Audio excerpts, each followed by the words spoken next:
जय हिंद दोस्तों, इग्नो वाला फौजी यूट्यूब चैनल में आपका स्वागत है। आज हम बात करेंगे BEGC 134 के प्रीवियस ईयर के सोल्ड क्वेश्चन पेपर के बारे में। तो ये हमारा जो BEGC 134 है वो हमारा है रीडिंग द नोवेल।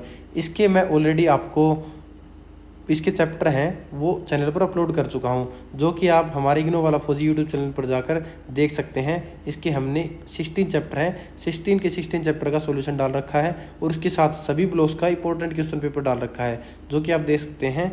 वीडियो हमने अपलोड कर रखी है। अगर आप इनको कर लेते हैं तो इजीली अच्छे मार्क्स प्राप्त कर सकते हैं। और इसके साथ मैं आपको कराऊंगा इसके 2 प्रीवियस ईयर के सोल्ड क्वेश्चन पेपर और एक गैस पेपर कराऊंगा, जो सिंगल वीडियो होगी, जिसे देखकर आप क्या कर सकते हैं, आराम से सिंगल वीडियो में एग्जाम जाने से पहले तैयारी कर सकते हैं। तो मैं आपको कराऊंगा 2 प्रीवियस ईयर के सोल्ड क्वेश्चन पेपर और एक आपको गैस पेपर करवाऊंगा इसका, जो कि एग्जाम में आ सकता है। गैस पेपर में सभी इंपॉर्टेंट क्वेश्चन करवा दूंगा, एक भी क्वेश्चन नहीं छोड़ने वाला हूँ। तो वीडियो को अंत तक देखें और अगर आपने अभी तक हमारे यूट्यूब चैनल को सब्सक्राइब नहीं किया है तो यूट्यूब चैनल को सब्सक्राइब कर ले और बेल आइकन को प्रेस कर ले, ताकि आपको लेटेस्ट इन्फॉर्मेशन मिलती रहे। और अगर आपको कोई भी प्रीवियस ईयर का सोल्ड क्वेश्चन पेपर चाहिए, गैस पेपर चाहिए, एग्जाम नोट्स चाहिए, सोल्ड असाइनमेंट चाहिए, तो दिए गए व्हाट्सअप नंबर पर मैसेज करके इन्हें प्राप्त कर सकते हैं। अब बात करते हैं इसके पहले सोल्ड क्वेश्चन पेपर की, जो कि है हमारा दिसंबर 2025 का, जो हमें लास्ट में देखने को मिला था। तो ये हमारा क्वेश्चन पेपर है जो कि 100 मार्क्स का होगा और इसमें 3 घंटे का टाइम मिलेगा। इसमें 3 सेक्शन है, A, B और C। तो 3 सेक्शन है और attempt question from all sections as directed, जो बताए गए हैं उससे तरह हमें क्वेश्चन अटेम्प्ट करने हैं। जैसा कि पहले सेक्शन में बताया गया है, right A short note on any 4 of the following about 100 word. तो एक का आंसर देना है 100 वर्ड में और टोटल में से हमें 4 करने हैं। तो हमें टोटल दिए गए हैं 6 दिए गए हैं, 6 में से हमें 4 का आंसर देना है। दूसरा सेक्शन है section number B। Section B क्या बताता है हमें, answer any 2 of the question in about 150 to 200 word. तो इसमें एक क्वेश्चन 10 मार्क्स का है, तो हमें 2 करने हैं। तो सेक्शन B में कितने क्वेश्चन है टोटल ओनली, इसमें हमें 4 और 5 में से आपको 2 करने। कितना ईजी है देखो, 5 में से 2 करोगे तो आप इजीली कर सकते हो, पूरा पेपर कंप्लीट कर सकते हो। जो मैंने आपको वीडियो दे रखी है, अगर वही कर लोगे तो आप सारे क्वेश्चन अटेम्प्ट करके आओगे, मैं लिख के देता हूँ गारंटी के साथ, और आपके 80% मार्क्स प्लस आएंगे। सेक्शन C है, सेक्शन C में हमें 3 क्वेश्चन दिए गए हैं, हमें जितने क्वेश्चन दिए गए हैं उससे हमें 3 क्वेश्चन करने हैं। तो एक क्वेश्चन 20 मार्क्स का है और एक क्वेश्चन 500 वर्ड में लिखना है इसको। तो इसमें टोटल क्वेश्चन कितने हैं, 2 और 2 4 में से आपको 3 करने, इजीली आप कर सकते हो। तो ये टोटल इसका क्वेश्चन पेपर है। सेक्शन A और B हमारे कितने मार्क्स के हैं, 40 मार्क्स के हैं दोनों, और सेक्शन C हमारा 60 मार्क्स का है। दोनों मिलाएंगे तो इसमें हो जाएंगे 100 मार्क्स के। तो इस क्वेश्चन पेपर को हम पूरा सोल्व कराएंगे, हर एक क्वेश्चन को, तो आराम से देखिएगा। जो हमारा पहला क्वेश्चन है वो है theme of colonisation in things fall apart. Things fall Apart novel है, जो कि चिनुआ अचनेबे द्वारा लिखा गया है। इसमें उपनिवेशवाद के बारे में, थीम के बारे में बताना है हमें। तो इसके बारे में क्या थीम है, in things fall apart colonization disrupts the Igbo society political, cultural and religious system. तो कोलोनाइजेशन में, उपनिवेशवाद में क्या करता है, आइबो सोसाइटी के पॉलिटिकल, कल्चरल और रिलीजियस सिस्टम को क्या है, डिसरप्ट कर देता है। The arrival of European missionaries and colonial administration introduce new beliefs and authority structures that weaken traditional institute. जो इग्बो सोसाइटी है, इग्बो सोसाइटी की कुछ ट्रेडिशनल इंस्टीट्यूट है, उनकी कल्चरल रेलिवेंस है, उनकी पॉलिटिकल स्ट्रक्चर है, उनका रिलीजियस सिस्टम है। जैसे ही क्या हुआ, यूरोपियन मिशनरीज आए और कोलोनाइजेशन एडमिनिस्ट्रेशन का आगमन हुआ, उसी के साथ ये सब कुछ टूटना शुरू हो गया। करेक्टर लाइट ओकोनवो, तो इसमें क्या है, ओकोनवो इस नोवेल का मेन करेक्टर है। तो इसमें क्या करते हैं, वो रजिस्ट करता है जो ये चेंजेस हो रहे हैं, क्योंकि while other convert leading to division within the community. जो इग्बो कम्युनिटी के लोग हैं वो क्या करते हैं, यूरोपियन मिशनरीज के कारण उनके रिलीजियस चेंज हो रहे हैं, क्रिश्चियन कम्युनिटी में जा रहे हैं, पॉलिटिकल स्ट्रक्चर उनकी चेंज हो रही है, तो कल्चरल एलिमेंट्स उनका चेंज हो रहा है। तो ओकोनवो क्या करता है, इसको रजिस्ट करता है। अचेबे प्रेजेंट कोलोनाइजेशन, तो अचेबे इसके क्या है, राइटर है, जो शो करते हैं colonisation not just as political control. तो क्या है, कोलोनाइजेशन, उपनिवेशवाद क्या है, ओनली पॉलिटिकल कंट्रोल नहीं है, but as a cultural invasion. तो क्या है, कल्चरल को, उनके पूरे कल्चर को चेंज कर दिया है। Eroding identity and values collapse under and unity, जो उनकी यूनिटी है उनकी यूनिटी को तोड़ देते हैं, क्योंकि वो अलग अलग रिलीजियस के लोग हो जाते हैं, उनका कल्चरल रेलिवेंस चेंज हो जाता है। The novel highlights how indigenous values collapse under external pressure, कि जो उनकी इग्बो सोसाइटी की इंडिजीनियस वैल्यूज़ हैं वो कैसे कोलैप्स हो रही है, कैसे टूट रही हैं अंडर प्रेशर आके। तो ये इसका थीम है जो कि बहुत ज़्यादा इंपॉर्टेंट है। पहला हमने देख लिया, अब देखेंगे इसका B, short description of 19th century feminism in England novels. तो इसके बारे में हम देखेंगे कि 19वीं शताब्दी में फेमिनिज्म जो कि इंग्लिश नॉवेल्स में हमें क्या से देखने को मिला, इसके बारे में हम जिक्र करेंगे। 19वीं सेंचुरी में नॉवल किस पर फोकस करते हैं? फेमिनिज्म पर, वुमेन के राइट्स के बारे में, इंडिपेंडेंस के बारे में और सोशल इक्वलिटी के बारे में उन पर फोकस करते हैं। Writer challenge the limitation placed on women in education. तो राइटर्स होते हैं वो चैलेंज करते हैं उनकी लिमिटेशंस को जो कि वुमेन के ऊपर रखी गई है, किसमें? एजुकेशन में, मैरिज पर, एम्प्लॉयमेंट पर रखी गई है, उनके बारे में उनमें विरोध करते हैं कि उनको एम्प्लॉयमेंट करवाई जानी चाहिए, उनकी मैरिज उनकी मर्जी से होनी चाहिए, उनको पढ़ाया जाना चाहिए। Novels by authors like Charlotte Bronte, उनका क्या है?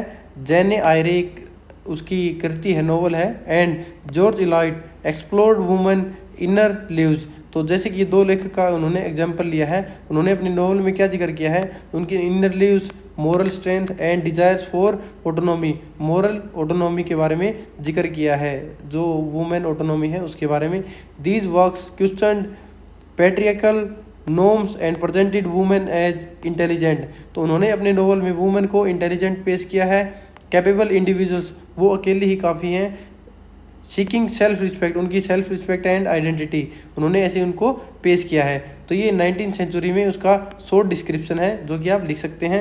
अगला है subaltern voice in the novels. Subaltern उन लोगों के लिए यूज होता है जो सोसाइटी में मार्जिनलाइज्ड, ओप्रेस्ड और पावरलेस होते हैं। ओप्रेस्ड मतलब जिसको दबे हुए लोग होते हैं, और जो पावरलेस जिसके पास कोई पावर नहीं होती, और जो समाज के एकदम सिरे पे होते हैं, मार्जिनलाइज्ड उन्हें बोलते हैं। तो इसके एग्जांपल बताऊं तो जो गरीब लोग हैं, जो कॉलोनाइज्ड कम्युनिटी है, लोअर कास्ट है, लेबर है, वुमेन है।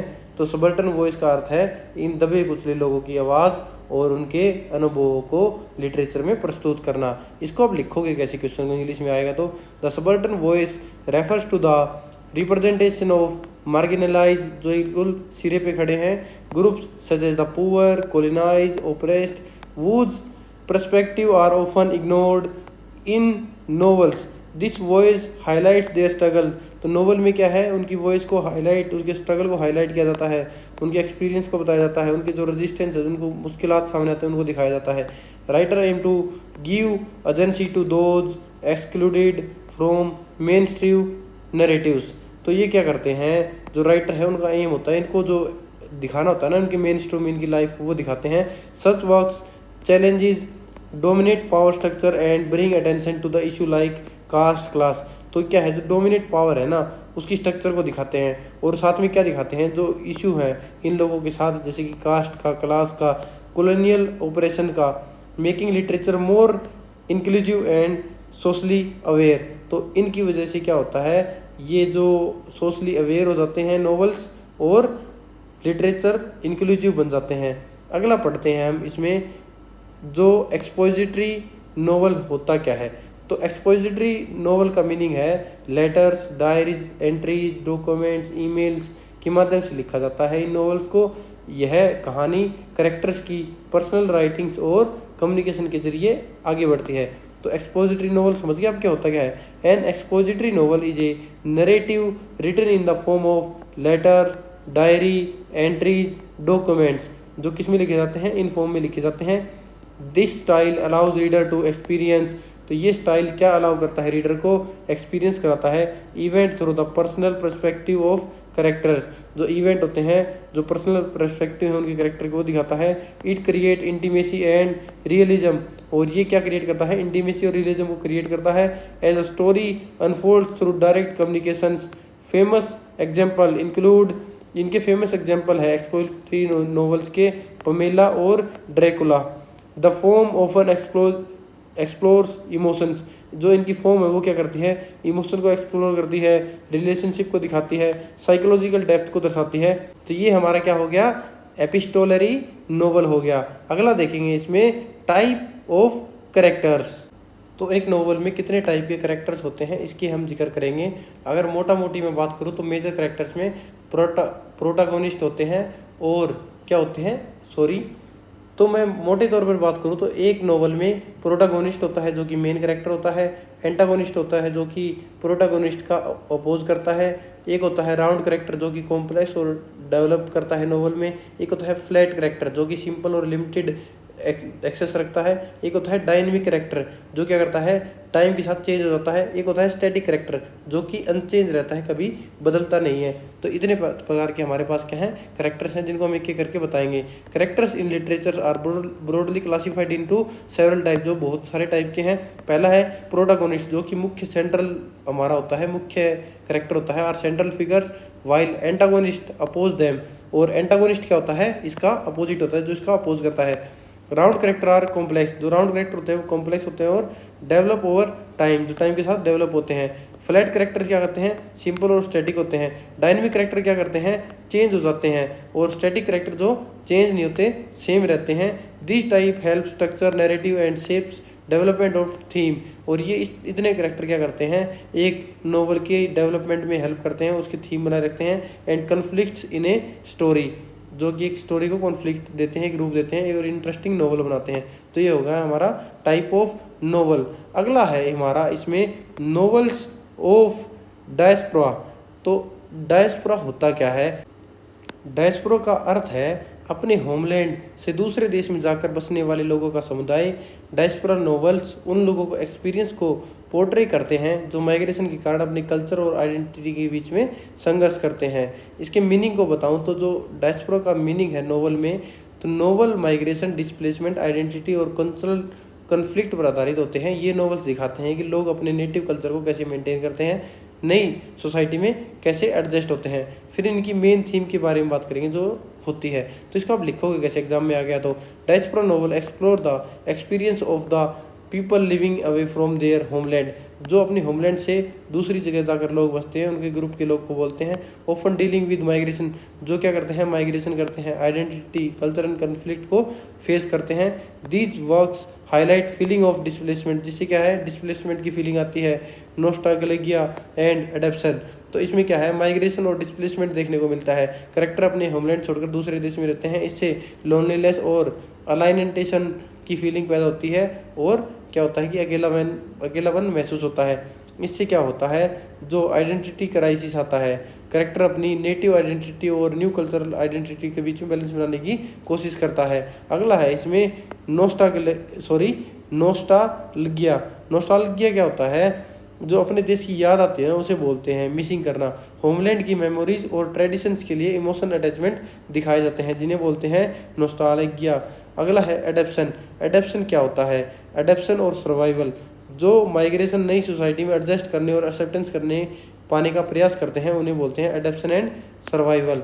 Writer depict the struggle to balance native traditions, जो क्या होता है राइटर होता है वो नए ट्रेडिशंस और न्यू कल्चरल एनवायरनमेंट को क्या करता है नोवेल के थ्रू रिफ्लेक्ट करता है। Globalisation and complexities of belonging, offering insights into multicultural identities and cross cultural interactions। तो ये क्या करता है ग्लोबलाइजेशन के थ्रू जो कॉम्प्लेक्स बिलोंगिंग है, जो उनको इनसाइट ऑफरिंग है, मल्टी कल्चरल आइडेंटिटीज़ है, जो क्रॉस कल्चरल इंटरेक्शन है उसको शो करता है। तो ये हमारे पहला क्वेश्चन था जिसके हमें 4 क्वेश्चन करने थे, वो हमारा कंप्लीट हो गया है। अब देखेंगे सेक्शन बी स्टार्ट हो जाता है यहाँ से। तो सेक्शन बी में हर क्वेश्चन को देखेंगे। तो सेकंड नंबर क्वेश्चन क्या बोलता है, right A commentary on the songs in the novel प्रजा। जो प्रजा नोवेल में सॉन्ग्स यूज हुए हैं उनके बीच में एक कमेंट्री करनी है, उनके बारे में हमें जानकारी देनी है। तो क्या है हर क्वेश्चन को मैं आराम से करवा चुका हूँ।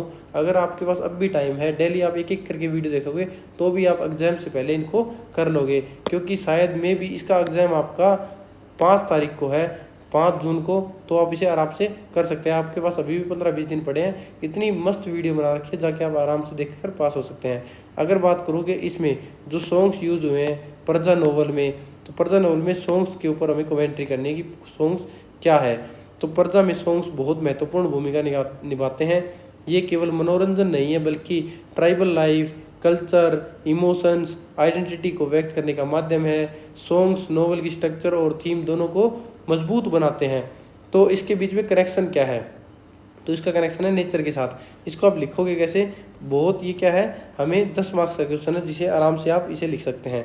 तो इसको लिखने के लिए इन नोवेल्स पर्जा जो कि गोपीनाथ मोहंती जी ने लिखी है, songs play crucial structural and thematical role, they are not ornamental additions. वो क्या है, दिखावे के लिए नहीं है, ऑर्नामेंटल केवल मनोरंजन के लिए नहीं है, but integral to the representation of tribal life, जो रिप्रेजेंट करते हैं ट्राइबल लाइफ को, उनकी फंक्शनिंग को, repository of memory, emotions, collective identity को, उनके इमोशंस को दिखाते हैं। सबसे पहले सॉन्ग्स रिफ्लेक्ट द, सबसे पहले सॉन्ग क्या दिखाते हैं? Intimate bond between the Paraja community and the nature. जो पर्जा है और उनकी कम्युनिटी है उसके प्रकृति के साथ उसके रिलेशन को बताते हैं। Many are linked to seasons, forest, rivers and agriculture cycle. तो ये किसके साथ जुड़े होते हैं? सीजन, फॉरेस्ट, रिवर और एग्रीकल्चर के साथ जुड़े होते हैं।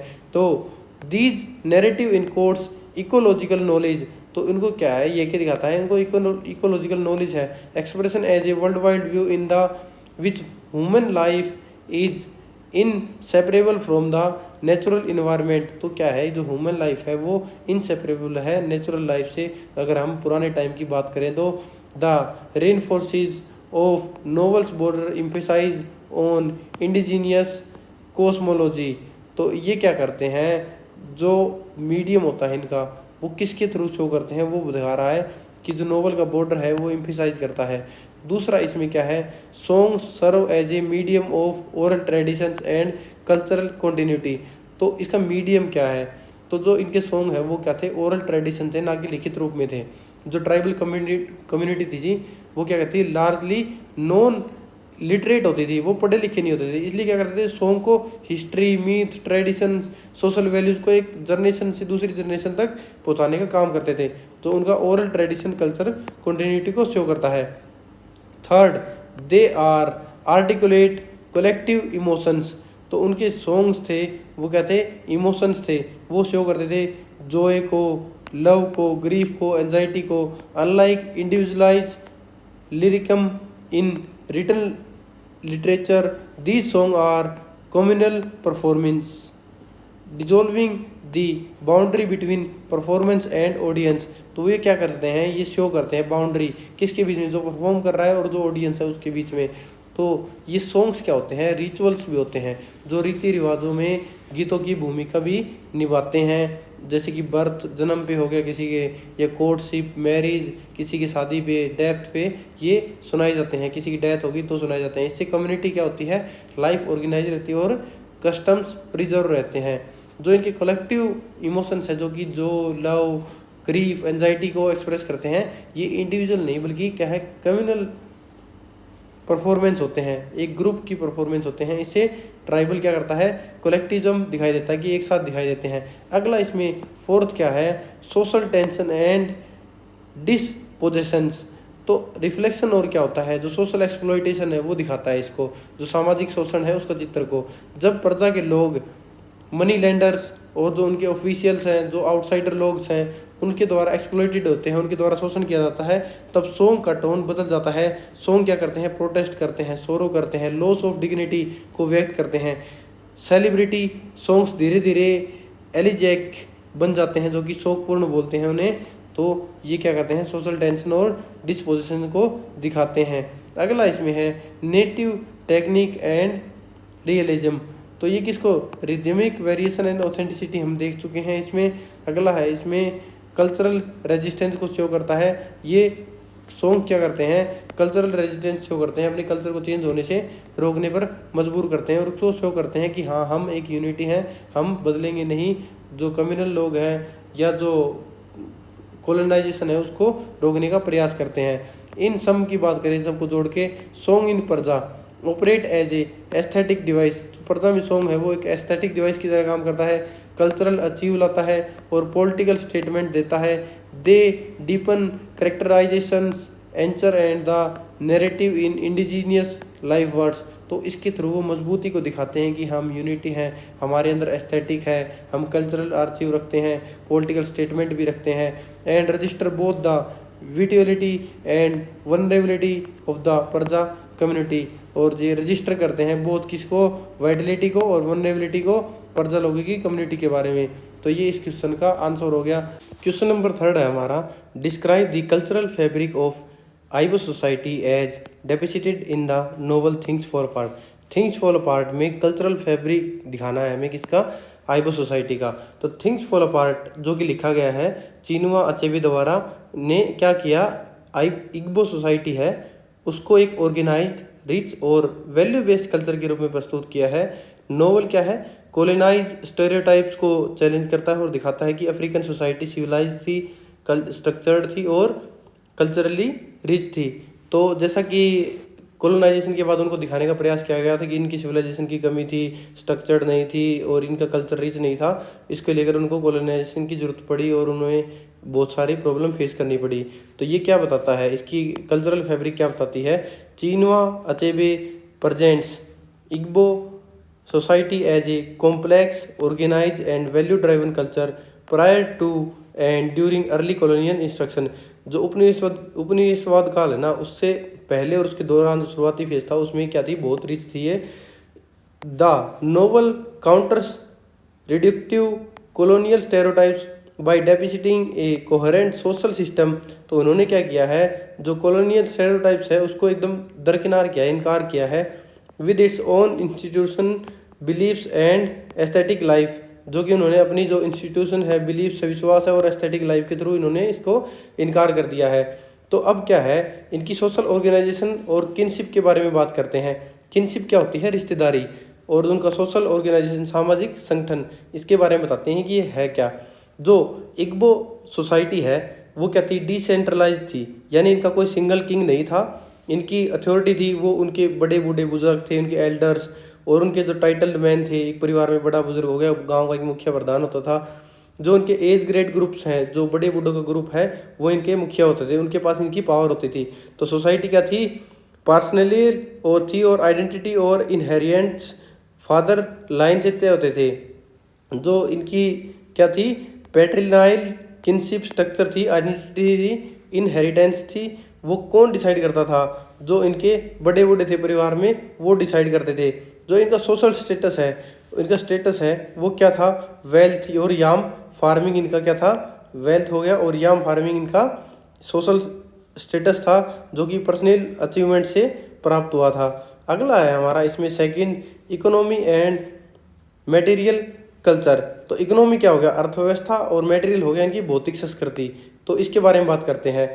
तो जो इग्बो इकोनॉमी है मेनली एग्रीकल्चर पर आधारित थी, क्योंकि ये मेनली खेती करते थे, नेचर से जुड़े हुए थे, प्रकृति के साथ रिवर के पास रहते थे। तो याम को किंग ऑफ क्रॉप्स माना जाता है। जो किंग ऑफ क्रॉप्स है वो कौन है, yam. The economy primarily agrarian, मतलब खेती से जुड़े लोग थे। Centred on the yam cultivation, जो किससे संबंधित थे, इनका मेन सेंटर्ड कौन था, yam cultivation. The king of crops जिन्हें बोला जाता है, तो याम को किंग ऑफ क्रॉप्स माना जाता है। जो इनके इकोनॉमिक एक्टिविटीज थी वो क्या थी, farming, market exchange, craft specialisation, और ये इनके मेन क्या थे, बिजनेस थे, इकोनॉमिक एक्टिविटी थी।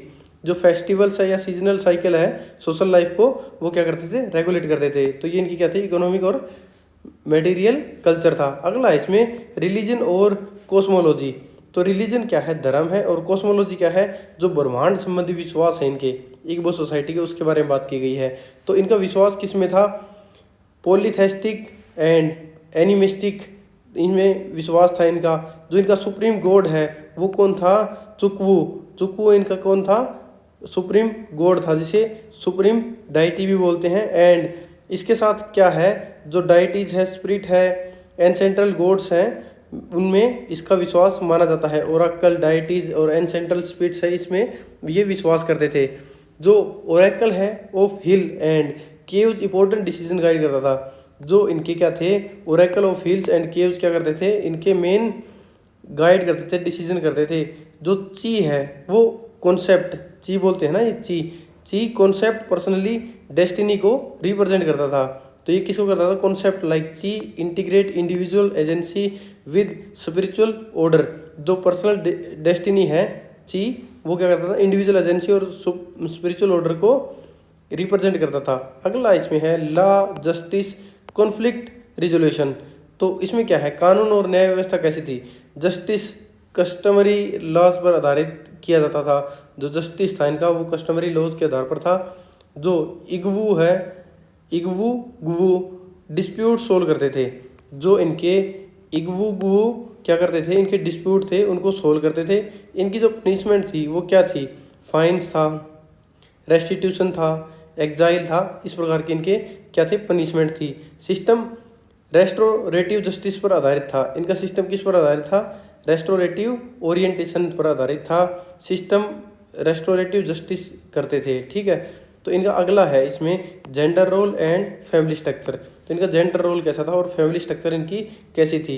जो इनकी जेंडर होता है जैसे कि लैंगिक भूमिकाएं हो गई, और जो परिवार था उनकी स्ट्रक्चर कैसी थी, सोसाइटी पैट्रियार्कल थी, मतलब मुख्य पैट्रियार्कल इनकी सोसाइटी थी। जो मैन थे, आदमी थे, वो क्या करते थे, फार्मिंग करते थे, वॉर करते थे और लीडरशिप में डोमिनेट थे। जो घर की वुमेन है वो क्या करती थी, डोमेस्टिक वर्क करती थी, चाइल्ड केयर करती थी, और सम रिलीजियस रोल क्या थी, वो निभाती थी। और क्या थी, सबॉर्डिनेट्स रोल थे इनके साथ की, domestic management, child reading and certain religious office, जो रिलीजियस वर्क थे वो करते थे। तो despite hierarchy women economy and rituals में इंपॉर्टेंट थी। अब हायरार्की को छोड़ दें तो वुमेन किस में मुख्य भूमिका निभाती थी, इनकी इकोनॉमी रिचुअल्स में बहुत ज़्यादा मुख्य भूमिका निभाती थी।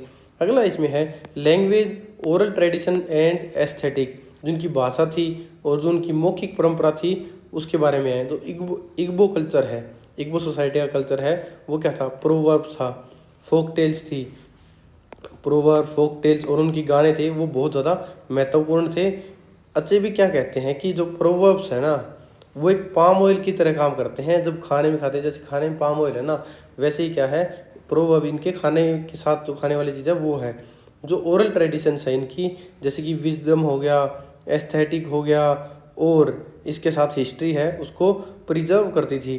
जो सेरेमनीज है इनके, कि कुछ सेरेमनीज मान लो, जैसे कि रेसलिंग मैचेज हो गया, और मैरिज हो गई, फ्यूनरल्स हो गए, तो ये इनके क्या थे, रिच एस्थेटिक कल्चर को दर्शाते हैं। तो ये इनकी लैंग्वेज, ओरल ट्रेडिशन और एस्थेटिक हो गई। अगला है इसमें वैल्यूज़ एंड एथिक्स। इनकी वैल्यूज़ क्या है और एथिक्स क्या है। जो इम्पोर्टेंट वैल्यूज़ हैं इनकी, ओनर हो गया, करेज हो गया, communal solidity, respect for elders and achievements. तो ये इनकी क्या थे, इमोर्टल वैल्यूज़ थी इनकी। जो इंडिविजुअल एम्बिशंस और कम्युनिटी को रिप्रेजेंट के बीच में जो बैलेंस था वो बहुत ज़्यादा ज़रूरी था। Balance between individual ambitions and communal responsibility बहुत ज़्यादा ज़रूरी था। अगर कोई वॉयलेशंस हो गया, एक्सीडेंटल किलिंग हो गया, या कोई ट्रिगर रिचुअल प्योरिफिकेशन हो गया, टू रिस्टोर सोशल इक्विलिब्रियम के थ्रू इन्हें सोल्व किया जाता था। आठवां हमारा पॉइंट है इसमें कॉन्टैक्ट विद कोलोनाइलिज्म। तो कोलोनाइलिज्म क्या होता है, उपनिवेशवाद। उपनिवेशवाद का अर्थ क्या होता है, जो मिशनरीज थे और कॉलोनियल एडमिनिस्ट्रेटर थे, उन्होंने क्या किया, नए रिलीजन, एजुकेशन, लॉज लाते हैं। इससे क्या होता है, ट्रेडिशनल इग्बो इंस्टीट्यूशन को कमज़ोर कर देते हैं, और जो कम्युनिटी में डिवीज़न होते हैं और कल्चरल डिस्ट्रप्शन होते हैं वो पैदा हो जाती है। तो ये इनका है इम्पैक्ट विद कोलोनाइलिज्म। दो उपनिवेशवाद के कारण जो प्रभाव है वो इसमें बताए गए हैं। लास्ट में कंक्लूजन देखें तो the cultural fabric of Igbo society in Things Fall Apart is a structured, ethical, internally coherent, encompassing governance, economy, religion, and expressive culture. Achebe portrayal emphasizes complexity and dignity, even as its document the vulnerability exposed under colonial pressure. जो colonial pressure था उसको दिखाया गया है, और इसी के साथ बताया गया है जो इग्बो सोसाइटी का कल्चरल रेलिवेंस कैसा था, उनकी स्ट्रक्चर कैसी थी, वो अमीर थे, सिविलाइजेशन कैसी थी, उन लोगों के बारे में बताया, उनके रिचुअल्स के बारे में बताया गया है, उनकी सिविलाइजेशन के बारे में बताया गया है, और जो उनके रिचुअल्स तरीके, तौर तरीके रहने के, वो सब चीज़ इसमें बताई गई है। तो ये हमारा थर्ड क्वेश्चन था, तो कि हमने कंप्लीट कर लिया है। अब देखेंगे इसका फोर्थ क्वेश्चन, जो कि है what is the significance of the title of things fall apart, ये मैंने पहले बुक में भी कराया था। ये बहुत ही इंपॉर्टेंट क्वेश्चन है, 5 स्टार क्वेश्चन है।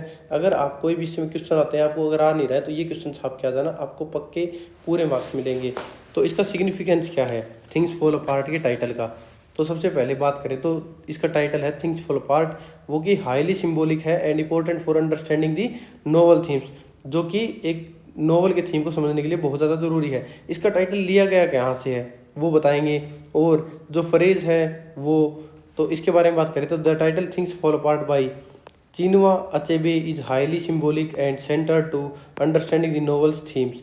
जो थिंग्स फॉल अपार्ट हमारा नोवेल है वो लिखा गया है चिनुआ अचेबे द्वारा, जो कि हाईली सिंबॉलिक है, centre to the understanding the novel themes.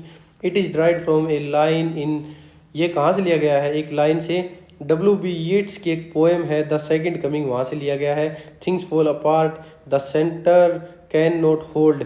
Achebe uses this phrase to reflect the disintegration of traditional Igbo society under the impact of colonialism and internal tensions. इन्होंने इसलिए लिया है कि जो इग्बो सोसाइटी है वो टूट गई थी कोलोनाइजेशन के अंडर, जो इंटरनल टेंशन हुए थे और जो उनका प्रेशर था उनके कारण।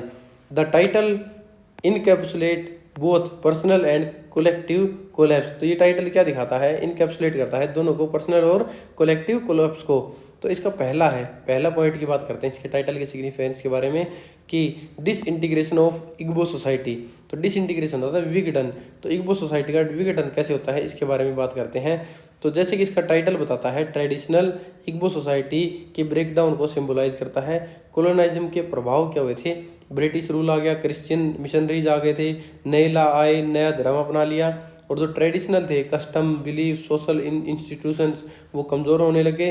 कम्युनिटी क्या थी? टूट जाती है, और सेंटर यानी सोसाइटी की कल्चरल फाउंडेशन कोलैप्स हो जाती है। इस प्रकार इसका क्या है? इग्बो सोसाइटी का विघटन हो जाता है।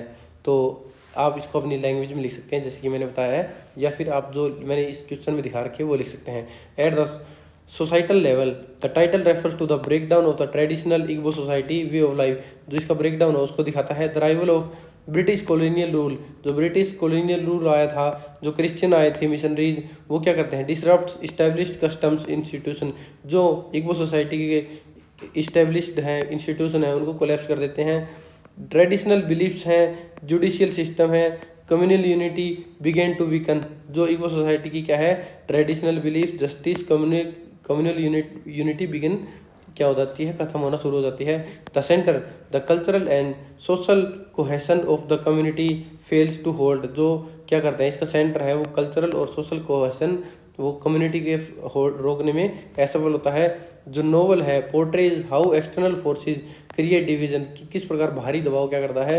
डिवीजन का कारण बनता है within the society leading to fragmentation of loss of identity. इसके कारण क्या है? उनकी आइडेंटिटी का लॉस हो जाता है। अगला है इसमें ट्रेजेडी ऑफ ओकोनवो। ओकोनवो के जो व्यक्तिगत त्रासदी थी इसके बारे में बताते हैं। The title also reflects the personal downfall of the protagonist. Protagonist कौन होता है? जो मुख्य कैरेक्टर होता है वो ओकोनवो के पर्सनल डाउनफॉल के बारे में बताता है। Okonkwo is a symbol of traditional strength, वो एक सिंबल है ट्रेडिशनल स्ट्रेंथ का, डिसिप्लिन का, एंड द मैस्कुलिनिटी, जो मजबूत था उसका सिंबल है। His rigid adherence to traditional make him unable to adapt the changing circumstances. जो चेंज हो रहे थे वो क्या है? टाइम के साथ बदला नहीं, जो सर्कमस्टांस चेंज हो रहे थे उसके साथ वो बदला नहीं था। एज सोसाइटी चेंजेज, जैसे सोसाइटी चेंज हो रही है, his personal world falls apart, जैसे उसका पर्सनल दुनिया है खुद की वो क्या कहते हैं? Leading to his tragic end, वो एक एंड की तरफ ले जाती है। Thus the collapse is both external and internal, जो उसके साथ कोलैप्स होता है सोसाइटी का और उसके साथ ही इंटरनली वो भी खत्म हो जाता है। अगला इसमें क्लैश ऑफ कल्चर्स की बात करते हैं कि जो संस्कृतियों का संघर्ष है उसके बारे में बताऊंगा आपको। नोवेल में क्या है? हमें कन्फ्लिक्ट दिखाया गया है। The phrase things fall apart highlight the conflict between the two opposing cultures. तो दो कल्चर्स के बीच में हमें क्या दिखाया गया है? कन्फ्लिक्ट, संघर्ष दिखाया गया है। क्या है? इंडिजीनियस इग्बो ट्रेडिशंस और वेस्टर्न कॉलोनियल क्रिश्चियन इन्फ्लुएंस। तो इंडिजीनियस इग्बो ट्रेडिशन को दिखाया गया है, जो वेस्टर्न कॉलोनियल आए थे, और जो क्रिश्चियन इन्फ्लुएंस प्रभाव है उनको दिखाया गया है कि जो क्रिश्चियन का क्या प्रभाव पड़ा इनके ऊपर। This clash result in confusion, loss, transformation. तो ये क्या दिखाता है? कन्फ्यूजन को, लॉस को, ट्रांसफॉर्मेशन को। The inability of two system to coexist peacefully. जो इसका दो सिस्टम है, टू सिस्टम वो क्या करता है, को एग्जिस्ट करता है peacefully, lead to the erosion of the old elder. अगला है इसमें loss of unity and identity. तो जो एकता है और उनकी पहचान का बहुत ज़्यादा नुकसान हुआ था कॉलोनियल इन्फ्लुएंस के कारण। The novel emphasise how unity within the community is destroyed. तो नोवेल दिखाता है कि जो उनकी कम्युनिटी थी वो कैसे डिस्ट्रॉय हो गई थी, उनकी यूनिटी कैसे डिस्ट्रॉय हुई थी। Families and clans became divided. उनकी परिवार क्या थे, टूट गए थे, अलग अलग, एक फैमिली थी पहले, दो भाई एक साथ रहते थे, अलग अलग रहने लग गए। और जो उनके क्लान्स थे वो डिवाइड हो गए थे। Some members convert into Christianity. जो इग्बो सोसाइटी के लोग होते हैं ना, कईयों ने क्या करता है, क्रिश्चियनिटी अपना लिया था, क्रिएटिंग इंटरनल कॉन्फ्लिक्ट, और उन्होंने इंटरनल कॉन्फ्लिक्ट पैदा कर दिया था। Shared values and beliefs begin disappear. जो उनके शेयर्ड वैल्यू थे, उनके जो बिलीफ्स विश्वास थे वो गायब होना शुरू हो गए थे। The centre that once held the society together, the its traditions and collective identity collapse. तो इसके साथ ही क्या हुआ था, कम्युनिटी आइडेंटिटी कमज़ोर हो गई थी, ट्रेडिशनल वैल्यू डिसअपियर हो गए थे। अगला है इसमें यूनिवर्स सिग्निफिकेंस। जो सार्वभौमिक महत्व है उसके बारे में बात करेंगे, यूनिवर्सल सिग्निफिकेंस के बारे में। जैसा कि इसका टाइटल है, इग्बो सोसाइटी तक सीमित नहीं है, although rooted in a specific historic constant, the title has universal implications. तो इसका टाइटल की क्या है, यूनिवर्सल इम्प्लीकेशंस है। It suggest that any society can collapse when it core values are disrupted. तो यह क्या सजेस्ट करता है, कोई भी सोसाइटी है वो कोलैप्स हो जाती है व्हेन, जब इसकी कोर वैल्यू डिसरप्ट हो जाती है। It reflects border theme of change. तो ये क्या रिफ्लेक्ट करती है, बॉर्डर थीम के चेंज होने का, कन्फ्लिक्ट होने का, इंस्टेबिलिटी इन ह्यूमन हिस्ट्री, और ह्यूमन हिस्ट्री में इंस्टेबिलिटी को शो करता है। The title therefore transcends its immediate setting and speaks to global experience of cultural transformation. तो इसके कल्चरल ट्रांसफॉर्मेशन को दिखाता है। जो इसका कंक्लूजन है, the things fall apart is a deeply significance as its capture the essence of both the personal tragedy of Okonkwo and the large disintegration of the Igbo society. जैसा कि इसका title है वो क्या है, सिग्निफिकेंस दिखाता है दो चीज़ों के बीच में, जो ओकोनवो के साथ ट्रेजिडी हुई थी और दूसरा जो डिसइंटीग्रेशन हुआ था इग्बो सोसाइटी का। By borrowing from east, Chinua Achebe emphasize the inevitability of change and the fragility of social structure.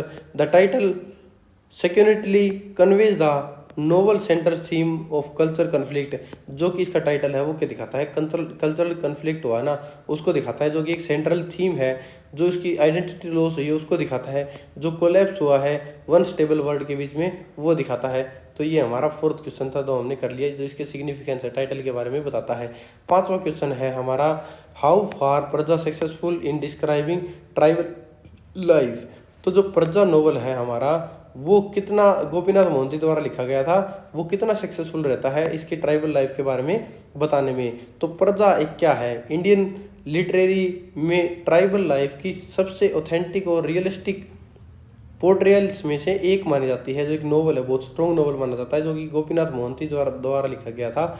और उड़ीसा के प्रजा ट्राइब के जीवन को रियलिज्म, सेंसिटिविटी, डेप्थ के साथ उसे प्रस्तुत करता है।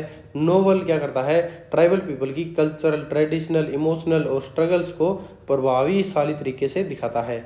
तो इसको आप लिखोगे कैसे, Paraja by Gopinath Mohanty is widely regarded as one of the most authentic and powerful representation of tribal life in Indian literature। Indian literature में अगर किसी ट्राइबल लाइफ के बारे में दिखाया गया है तो प्रजा बहुत पहले नंबर 1 पे आता है, जो कि गोपीनाथ मोहंती द्वारा लिखी गई है। The novel portrays the life of Paraja tribes in the forest of Odisha with the remarkable depth, realism and sensitivity. तो ये क्या करता है, ये प्रजा के लोगों की लाइफ को दिखाता है जो कि जंगल में रहते हैं और रिमार्केबल डेप्थ और रियलिज्म और सेंसिटिविटी के साथ रहते हैं।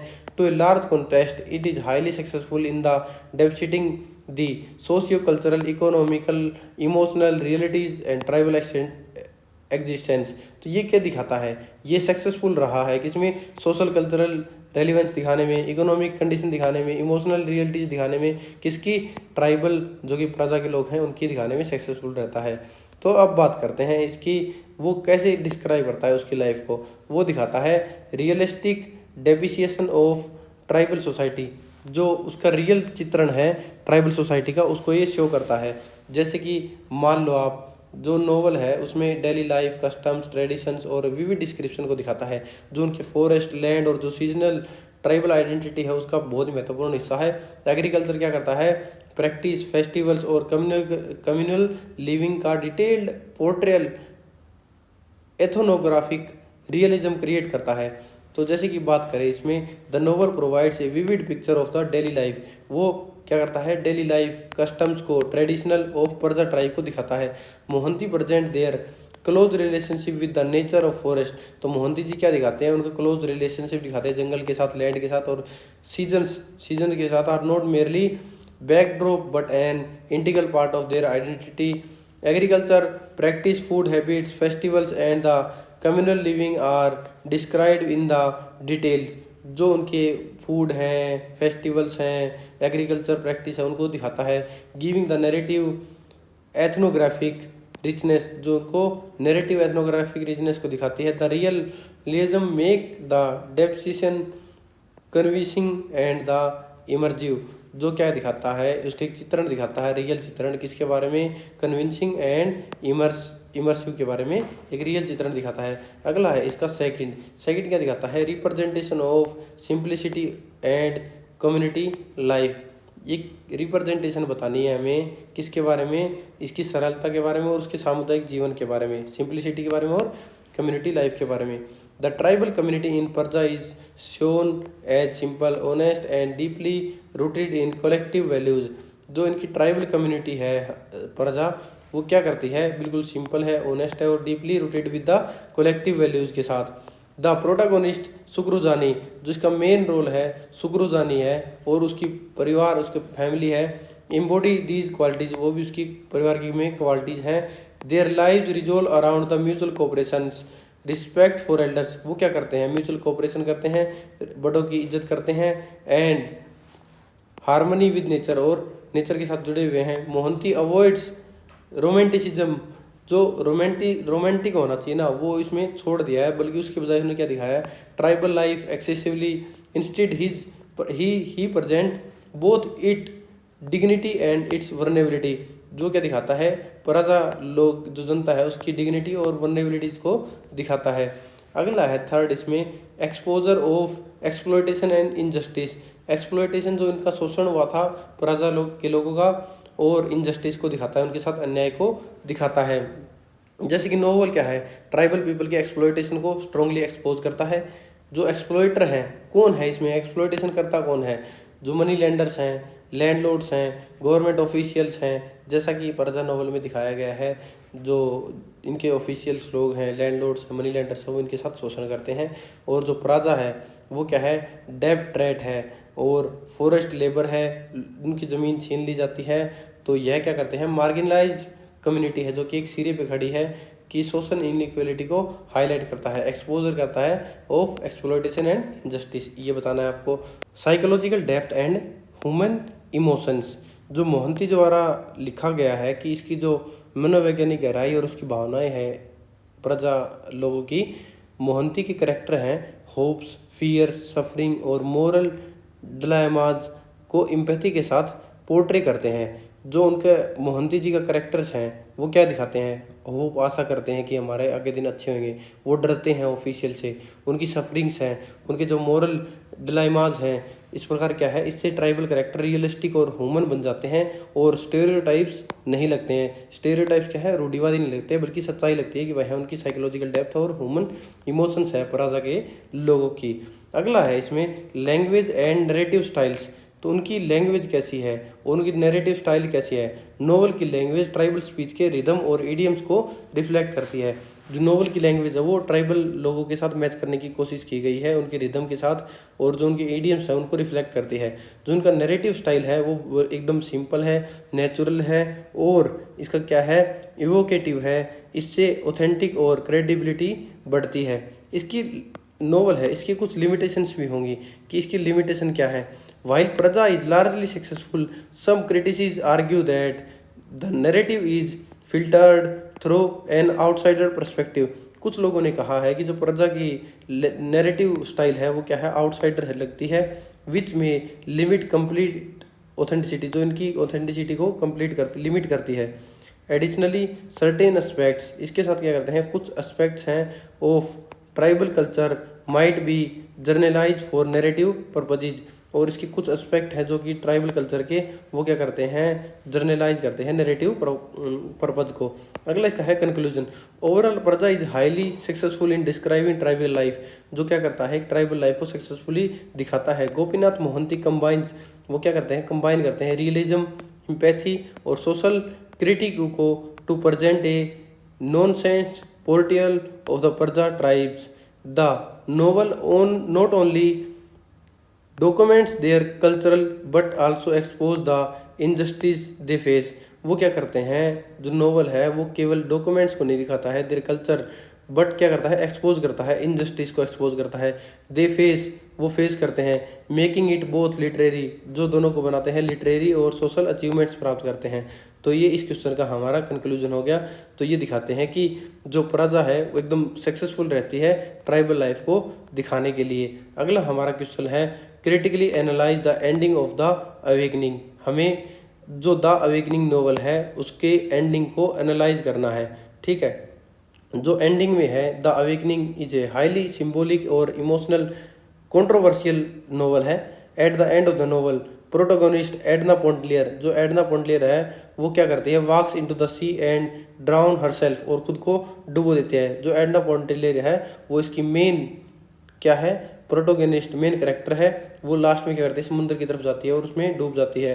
क्रिटिसिज interpret this ending into two major ways, जो इसके क्रिटिसिज हैं वो क्या करते हैं, इसके एंडिंग को दो वेज में दिखाते हैं।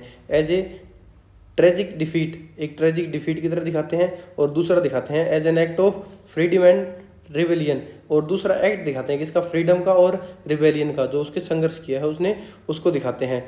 तो ये इसका क्या हो जाएगा, इंट्रो हो जाएगा। फिर बात करते हैं इसका ending, escape from an oppressions, जो इसका escape from an oppression social structure है उससे, कि जो दमनकारी समाज से मुक्ति कैसे मिली एडना पोंटलियर को। Through out the novel Edna struggle करती है किसके साथ, उसकी जो मैरिज एक्सपेक्टेशन थी उसके साथ, जो उसकी मदरहुड ड्यूटीज थी उसके साथ, जो उसकी पैट्रियार्कल सोसाइटी थी उसके साथ, वो क्या करती है, लास्ट तक स्ट्रगल करती रहती है। वह चाहती है कि उसको इंडिपेंडेंस मिले, उसकी सेल्फ आइडेंटिटी हो, उसका जो पर्सनल फ्रीडम है वो मिले। इसके साथ ही क्या है वह एक्सपीरियंस करती है emotional and architect awakening. Society को क्या करती है, वह अलाउ नहीं करती है खुद को चलाने के लिए, कि वो चाहती है कि मैं खुद अपनी मर्जी से चलूँ, ना कि सोसाइटी मेरे को चलाए। इसलिए क्या करती है, वो सुसाइड करती है, एस्केप करती है सोशल रेस्ट्रिक्शन के लिए, ताकि उस पर सामाजिक बंधन ना लगे, और फाइनल में असर्टेशन ऑफ फ्रीडम दिखाती है। तो वो क्या करती है, हर सुसाइड कैन बी इंटरप्रेटेड, जो समुद्र की तरफ वाक करती है ना, जो सुसाइड करती है, वो किस तरह दिखाया जाता है, सोशल रेस्ट्रिक्शन से एस्केप करना और फाइनल असर्टेशन ऑफ फ्रीडम को दिखाता है। तो ये दिखाता है। दूसरा है इसमें अगर बात करें तो इसका ending as a tragic failure, जो इसका ट्रेजिक फेलियर है, इसके एंडिंग को दिखाते हैं कि उसकी एंडिंग कैसी होती है। The ending is also a deeply tragic, जो इसका एंड है वो बहुत ज़्यादा ट्रेजिक है। एडना वो बैलेंस नहीं कर पाती है, जो उसकी पर्सनल डिजायर्स और सोशल रियलिटी है उसके बीच में उसके बैलेंस तालमेल नहीं बैठ पाता है, और वो आइसोलेटेड हो जाती है, एक इमोशनली डिस्कनेक्ट हो जाती है, और उसकी जो रिलेशनशिप है उसके हस्बैंड के साथ, उसके बच्चों के साथ, और जो रॉबर्ट उससे जो पिकनिक पे मिला था बीच के साइड में, सी बीच के साइड में, तो वो क्या करती है, फेल हो जाती है फुलफिलमेंट को पूरा करने के लिए। और यह दिखाता है कि जो उसकी हैरास लिमिटेशन है वो imposed on women in 19th century society, जो 19वीं शताब्दी में जो उसकी सोसाइटी द्वारा लिमिटेशन है उसको इम्पोज करती है वुमेन के ऊपर, जो लिमिटेशन है based on women freedom and the emotion cost challenging society norms, जो सोसाइटी द्वारा लगाई गई है। अगला है सिंबोलिज्म ऑफ द सी, जो उसका सी का सिंबोलिज्म है उसको दिखाया गया है कि वो उसको कैसे दिखाते हैं। The sea plays a crucial symbolic role. तो क्या होता है, जो सी है वो बहुत ही मोस्ट इंपॉर्टेंट सिंबल है इस नोवेल में, क्योंकि यह फ्रीडम को दिखाता है, वह एस्केप को दिखाता है, इंडिपेंडेंस को दिखाता है, और जो अननोन है उसको दिखाता है। अर्लियर में शुरुआत में क्या है, एडना सीखती है स्विम करना, वो सिंबलाइज है उसके ग्रोविंग का, सेल्फ अवेयरनेस का, और खुद की इंडिपेंडेंस का। वो क्या है, शुरुआत में तैरना सीखती है, और लास्ट में क्या करती है, वो सी की तरफ जाती है और उसकी इच्छा क्या होती है, उसकी डिज़ायर है लिबरेशन की, मर्जिंग इनटू द समथिंग लिमिटनेस, और किसी के साथ ऐसे के साथ मिल जाना जो कि एक लिमिटनेस हो। बट ये क्या सिंबलाइज करता है, डेथ को, डिसअपीयरेंस को, डिस्ट्रैक्शन को। This create ambiguity in the ending, और ये एंडिंग में क्या करती है, एम्बिग्यूटी दिखाती है इसके काम के द्वारा, उसके एक्शन के द्वारा। अगला है फेमिनिस्ट इंटरप्रिटेशंस। जो फेमिनिस्ट इंटरप्रिटेशन है, जो नारीवादी दृष्टिकोण, वो इस नोवेल में कैसे दिखाया गया है उसकी बात करेंगे। तो जो इंटरप्रिटेशंस है फेमिनिस्ट का, वो कैसे है। Feminist critics see Edna act as a rebellion against patriarchal society. जो पितृसत्तात्मक समाज है हमारा, सोसाइटी है, उसमें एडना एक ऐसा एक्ट करती है रिबेलियन, जो कि पितृसत्तात्मक समाज के सामने खड़ी हो जाती है। वह रिफ्यूज़ हो जाती है, वह मना कर देती है कि सोसाइटी के अकॉर्डिंग वह नहीं जिएगी, उनके जो ट्रेडिशनल है फीमेल रोल को, उसको वो मना कर देती है। और वह डेथ जो प्रोटेस्ट है उसके अगेंस्ट एक ऐसी मानी जाती है, सोशल कंट्रोल और जेंडर ऑपरेशंस इसके थ्रू माने जाते हैं कि जो उसकी डेथ होती है वो सोशल कंट्रोल और जेंडर ऑपरेशंस की वजह से होती है जी। उसकी एम्बिग्यूटी है ऑफ द एंडिंग, अस्पष्टता। एम्बिग्यूटी क्यों दिखी हमें लास्ट में, एम्बिग्यूटी क्यों देखने को मिली, तो जो काटे चौपिन द्वारा ये लिखी गई है, तो इसमें क्या है, does not give a clear moral judgement. जो लास्ट में है एक मोरल जजमेंट हमें देखने को नहीं मिलता है। The ending remains open and interpretations. जो इसके अंत है वो इंटरप्रिटेशंस रह जाता है, ठीक है। It can be viewed as liberation और डिफीट। तो ये दो तरीके से देखा जाता है, या तो लिबरेशन आज़ादी की तरफ से, या एक हार देखी जा सकती है। This ambiguity makes the novel powerful and thoughtful provoking. क्योंकि नोवेल क्या है, आपके ऊपर छोड़ देता है कि आपको कैसे डिसीजन लेना है, कैसे आपको इसमें खुद को साबित करना है। ये आपको ये नहीं देता कि भाई हाँ इसका फाइनल डिसीजन ये है, ये आप पर छोड़ता है। या तो आप इसको आज़ादी मान लो, या फिर इसको क्या मान लो, डिफीट, हार मान लो। तो ये था हमारा ये नोवेल। इसके कंक्लूजन में क्या आता है, the ending of the awakening is powerful.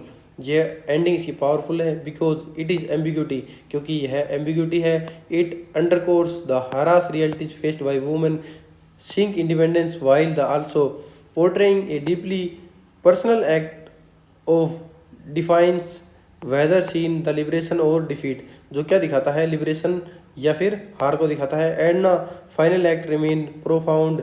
तो एडना लास्ट में क्या दिखाती है, प्रोफाउंड होती है, कमेंट्री और freedom, identity and constraints of society को वो दिखाती है।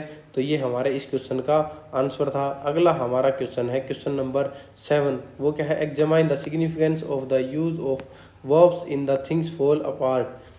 जो थिंग्स फॉल अपार्ट है उसमें वर्ब्स बहुत ही इम्पोर्टेंट रोल प्ले करती है, क्योंकि उसके स्टाइल में, उसके करेक्टराइजेशन में, उसके थीम में, जो उसके नरेटिव मोमेंट है उसमें जो चिनुआ अचेबे एक्शन है, जो चिनुआ अचेबे द्वारा क्या लिखा गया, थिंग्स फॉल अपार्ट, उसने क्या किया, ओरिएंटेड वर्ब को यूज़ करके इग्बो सोसाइटी और ओकोनवो की पर्सनल, जो उनकी पर्सनैलिटी है उसकी इफेक्टिवली प्रेजेंट करते हैं उसको।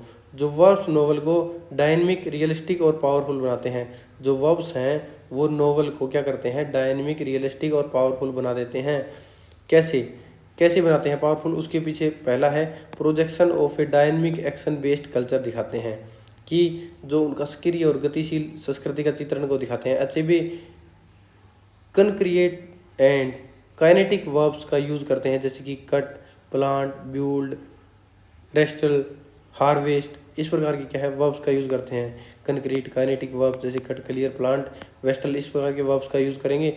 ये वर्ब्स क्या करते हैं, इग्बो सोसाइटी के हार्ड वर्क को, ठीक है, और उनके एग्रीकल्चर, रिचुअल्स, कम्युनल लाइफ को रिप्रेजेंट करते हैं।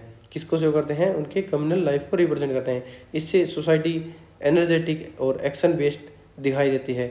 इससे उनकी सोसाइटी क्या दिखाई देगी, एनर्जेटिक और एक्शन बेस्ड दिखाई देगी। दूसरा है इसमें करेक्टराइजेशन ऑफ ओकोनवो। जो ओकोनवो का चरित्र है वो कैसे किया जाएगा। ओकोनवो फोर्सफुल वर्ब से एसोसिएटेड है, इसमें दिखाएंगे तो consistently associated with the forceful decisive verbs.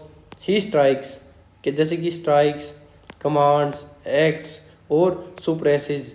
तो ये वर्ब उसकी क्या है, मैस्कुलिनिटी को दिखाते हैं कि उसकी मैस्कुलिनिटी कैसी है, उसके एग्रेशन कैसे हैं, उसका फियर ऑफ वीकनेस कैसा है, उसको रिवील करते हैं। शुरुआत में ये वर्ब क्या है, स्ट्रेंथ दिखाते हैं, लेकिन बाद में क्या करते हैं, वोलेंस। पहले तो क्या दिखाएंगे, उसको मजबूती से दिखाएंगे कि हाँ ये स्ट्रेंथ है, बाद में दिखाएंगे उसको वोलेंस, रिजिडिटी, डिस्ट्रैक्शन का सिंबल मानते हैं, लास्ट में डिस्ट्रैक्शन और कोरेसिव का सिंबल मानते हैं। अगला है इसमें ओरलिटी एंड नैरेटिव इकोनॉमी, जो इनकी क्या है, मौखिक शैली थी और जो कथन तकनीक थी, नैरेटिव इकोनॉमी थी, वो कैसा है।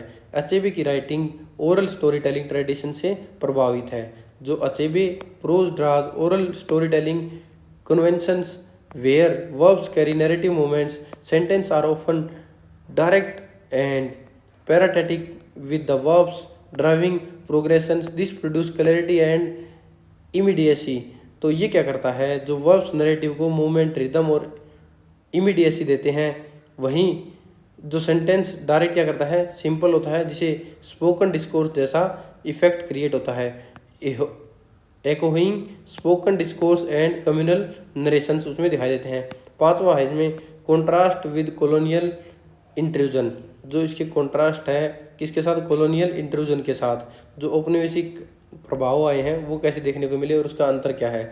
जो कोलोनाइज्म के बाद वर्ब्स का नेचर बदलने लगता है, क्योंकि क्या है, नए वर्ब्स आ जाते हैं, जैसे कि कन्वर्ट, जज, एडमिनिस्ट्रेटर। तो इस प्रकार क्या है, कन्वर्ट, जज, एडमिनिस्ट्रेटर क्या है, नए वर्ब्स आ जाते हैं। ये क्या करते हैं, ब्यूरोक्रेटिक और इंस्टीट्यूशनल कंट्रोल को रिप्रेजेंट करते हैं। जो किसको रिप्रेजेंट करते हैं, ब्यूरोक्रेटिकल और इंस्टीट्यूशन कंट्रोल को दिखाते हैं। जो अर्लियर वर्ब्स थे जो कि नेचर और कम्युनिटी से जुड़े थे, जबकि जो कॉलोनियल वर्ब्स हैं वो अथॉरिटी और कंट्रोल को दिखाते हैं। जैसे कि पहले इग्बो सोसाइटी है, उसकी तरह दिखा दिया कि भाई हाँ ये कम्युनिटी से जुड़े हैं, ये नेचर से जुड़े हैं, तो अर्लियर वर्ब्स होगी। दूसरा क्या था, बाद की कंडीशन को कैसे दिखाया, कॉलोनियल वर्ब्स के थ्रू अथॉरिटी है उसको, उसके कंट्रोल को दिखा दिया, तो ये थे। बाद में किस में दिखाता है, जो इसका verbs and the words and theme of change को दिखाते हैं। जो उसकी वर्ब है, उसके थीम है, उसके चेंज को दिखा देंगे। नोवेल में वर्ब्स कैसे करेंगे, चेंज होगा, ब्रेक होगा, फॉल होगा। जो सेंट्रल थीम है वो डिसइंटीग्रेशन होने लगती है। जो टाइटल इटसेल्फ क्या आगे दिखाता है, एक पावरफुल वर्ब्स फ्रेज को दिखाता है, प्रोडक्टिव वर्ब को दिखाता है, जैसे कि बिल्ड, ग्रो, हार्वेस्ट हो गया। धीरे धीरे डिस्ट्रक्टिव वर्ब बदल जाते हैं, डिवाइड, डिस्ट्रॉय, कोलैप्स हो जाते हैं। इससे इग्बो सोसाइटी के ब्रेकडाउन को दिखाया गया है। तो thematical functions, change and rupture, जो कि हमने बताया है वो दिखाया गया है। अगला है सिंबॉलिक एंड रिचुअल एक्शंस। इसके सिंबॉलिक क्या है, इसके प्रतीकात्मक और धार्मिक क्रियाएं क्या है, रिचुअल एक्शंस क्या है इसके। जो रिचुअल सेरेमनी है वो प्रिसाइज वर्ब के माध्यम से डिस्क्राइब किए जाते हैं, जैसे कि रेसलिंग, फार्मिंग, फ्यूनरी रिटीज। तो इस प्रकार क्या है, इनके चीज़ों को दिखाया गया है। जो व्यायाम कल्टीवेशन है उसको बताया गया है। और इसी के साथ क्या है, ये एक्शन केवल फिजिकल नहीं है बल्कि कल्चरल और सिम्बॉलिक मीनिंग भी रखते हैं। लास्ट में इसका कंक्लूजन क्या है, Achebe strategically deployment of the verbs produces to prose that economical, kinetic and culturally grounded। जो इसको अचेबे है वो इसको करेक्टर को शो करता है। इट डिफाइंस करेक्टर्स ओकोनवो, जो कि इसका मेन प्रोटोगोनिस्ट है, sustains an oral narrative rhythm and the maps of the novel's moment from coherence to fragmentation. जो इसके मोमेंट है वो कहाँ दिखाता है, कोहेसन से फ्रेगमेंटेशन की तरफ। मेकिंग वर्ब्स ए की instrument of both style and meaning. जो इसकी वर्ब्स है वो क्या दिखाती है, की इंस्ट्रूमेंट दिखाती है इसकी स्टाइल और इसके मीनिंग की। तो ये हमारा 7th क्वेश्चन यहाँ कंप्लीट हो गया है। अब देखेंगे इसका 8th question, what is the difference between tribal and the non tribal theme based novels. जो इसके ट्राइबल और non tribal theme based novels है उसको कंपेयर करना है, इसके डिफरेंस को बताना है। Compare it with the example from any of the prescribed novel from your course. आपके कोर्स से एक नॉवल का एग्जाम्पल लेके इसको प्रिस्क्राइब करना है। तो हमें मेन डिफरेंस बताना है ट्राइबल थीम बेस्ड नॉवेल्स में और non tribal theme based novel में। तो इसमें बात करते हैं कि दोनों में नॉवल में फ़र्क क्या है। पहला है सब्जेक्ट मैटर का, दूसरा है वर्ल्ड व्यू का, तीसरा कल्चर का और सोशल स्ट्रक्चर नैरेटिव फोकस का। इसमें ये मेन है। तो the distinction between the tribal and non tribal theme based novels lies primarily in subject matter, world view, narrative perspective. तो ये मेनली इसमें डिफ्रेंशिएट करते हैं। While both are forms of social realism. तो दोनों क्या है, फॉर्म्स क्या दिखाते हैं, सोशल रियलिज्म को दिखाते हैं। They differ in how they represent culture. दोनों डिफरेंस करते हैं कि कल्चर को कैसे डिफरेंशिएट करते हैं। जो ट्राइबल बेस्ड है और नॉन ट्राइबल बेस्ड है, दोनों कल्चर को अलग अलग तरीके से दिखाते हैं। उनकी आइडेंटिटी भी अलग अलग होती है और जो उनकी पावर स्ट्रक्चर है उसमें भी हमें डिफरेंस देखने को मिलता है। तो पहले बात करते हैं हम इसमें ट्राइबल थीम बेस्ड नॉवेल्स के बारे में। तो इसमें क्या है कि जो ट्राइबल नॉवेल्स हैं, ट्राइबल और इंडिजीनियस कम्युनिटीज़ के लाइफ, कल्चर और स्ट्रगल्स और ट्रेडिशंस को डेपिसिट करते हैं। तो tribal novels focus on the lives of indigenous and marginalise communities. तो ये मार्जिनलाइज क्या होता है, जो उपहासीन लास्ट लाइन पे खड़े लोग होते हैं, जो कि हमारे समाज के निचले स्तर पर आते हैं, सबसे उनका सबसे ज़्यादा शोषण किया जाता है। तो ये often highlighting their close relationship with nature. तो ये किसके क्लोज होते हैं, नेचर के क्लोज होते हैं। ओरल ट्रेडिशंस इनके अंदर होते हैं, उनकी कलेक्टिव आइडेंटिटी होती है, एक इंडिविजुअल आइडेंटिटी नहीं होती है। इनके कुछ की फीचर हैं। पहला है इसमें जो कम्युनिटी सेंटर्ड लोग होते हैं, ये पहली खासियत कि जिनका जीवन होता है वो सामुदायिक जीवन होता है। ट्राइबल सोसाइटीज़ कलेक्टिव वैल्यूज़ पर आधारित होते हैं, कम्युनिटी इंडिविजुअल से ज़्यादा इंपॉर्टेंट होती हैं। तो इसमें सबसे ज़्यादा फोकस किया जाता है कम्युनिटी पर। दूसरा है इसमें deep connection with land, forest and environment. इनकी क्लोज रिलेशनशिप होती है नेचर के साथ, इसलिए इसका लैंड, फॉरेस्ट और एनवायरनमेंट के साथ डीप कनेक्शन होता है। Emphasise on the oral culture, myth and rituals. तो इसमें क्या है कि जो मिथ और फोक टॉक्स हैं और जो सॉन्ग्स हैं, रिचुअल्स हैं, बहुत ज़्यादा महत्वपूर्ण होते हैं। अगला बात करते हैं इसमें थीम के बारे में। इसमें थीम दिखाई जाती है एक्सप्लॉयटेशन की, डिस्प्लेसमेंट की और रेजिस्टेंस की। तो इनका शोषण किया जाता है और एक जगह से दूसरी जगह चले जाते हैं, डिस्प्लेसमेंट की जगह इन्हें दिखाई जाती है। जो इनका मार्जिनलाइजेशन है, जो इनकी उपेक्षा होती है, वो भी इसमें बहुत ज़्यादा दिखाई जाती है। कॉन्फ्लिक्ट विद द स्टेट, इनका कॉन्फ्लिक्ट होता है, विवाद होता है स्टेट के साथ, मॉडर्निटी के साथ, डोमिनेंट सोसाइटी के साथ। तो इन्हें क्या देखने को मिलता है, एक्सप्लॉयटेशन देखने को मिलती है। Such novels often aim to give voice to the marginalise. क्या है, जो समाज में उपेक्षित लोग हैं उनके बारे में बताता है कि उनकी voice marginalise, correcting historical neglect the misrepresentation. तो ये क्या करते हैं, जो हिस्टोरिकल मिस रिप्रेजेंटेशन को नेग्लेक्ट करते हैं। अगला इसमें हमारा दूसरा टाइप है non tribal theme based novels. तो ये क्या होते हैं, जो non tribal, non mainstream, urban, rural और इंडस्ट्रियल सोसाइटी पर आधारित होते हैं। Non tribal novels generally focus on the mainstream और dominant societies such as urban. तो किसको दिखाते हैं, मेन स्ट्रीम में जो लोग होते हैं और जो डोमिनेटिंग सोसाइटी होती है उसको दिखाते हैं, सच एज अर्बन एंड अरार्गियन कम्युनिटीज़। दे फीचर इंक्लूड, इनके क्या क्या फीचर होते हैं। सबसे पहला होता है इनका इंडिविजुअल आइडेंटिटी और पर्सनल कॉन्फ्लिक्ट होते हैं इसके अंदर। तो जो इनका फोकस होता है वो इंडिविजुअल आइडेंटिटी और पर्सनल स्ट्रगल्स पर होता है। दूसरा इनका क्या है, जो स्ट्रक्चर्ड सोशल इंस्टीट्यूशन हो गया, जो इनका संगठित सामाजिक संस्थाएं हैं, family, class system, law, bureaucracy आदि क्या है, इनके इंपॉर्टेंट रोल निभाते हैं। अगला है इसमें रिटन लिटरेरी ट्रेडिशंस को ये ज़्यादा रिलायंस देते हैं। अगला है less directed dependence on the nature compare to the tribal narratives. जैसे कि आपने ट्राइबल्स को देखा होगा, वो क्या करते हैं, अपना पूरा जीवन प्रकृति के साथ निभाते हैं। वहीं इसमें उल्टा है, ये क्या करते हैं, नेचर के साथ बहुत ही ज़्यादा कम जुड़े हुए हैं, इनकी डिपेंडेंस कम है, क्योंकि ये शहरों वगैरह में रहते हैं, तो शहरीकरण के कारण वहाँ अपना जीवन यापन करते हैं। तो इनका जो लिटरेरी ट्रेडिशंस है, रिटन लिटरेचर है, जो फॉर्मल एजुकेशन है, वो बहुत ज़्यादा महत्वपूर्ण है। और इनकी डिपेंडेंस नेचर के साथ मतलब ना के बराबर है, कोई डिपेंड नहीं होते। इनका वही सिस्टम है कि भाई जैपिडो ब्लिंकिट से अपना ऑर्डर किया और खाओ पियो ऐश करो, वो वाली कहानी है। दीज नॉवेल्स ऑफन एक्सप्लोर, ये क्या करते हैं, social realism, psychological depth and social change को ये दिखाते हैं विद इस्टेब्लिश सिस्टम। तो ये हमारा क्या है, नॉन ट्राइबल नॉवेल्स हो गए। इनके अगर कंपेरेटिव एग्जांपल की बात करें तो थिंग्स फॉल अपार्ट इसमें एकदम फिट बैठता है, जो कि सोसाइटी और एक हमारे ट्राइबल्स को दिखाता है। Although not strictly a tribal Indian text, this novel effectively illustrate features of a tribal society.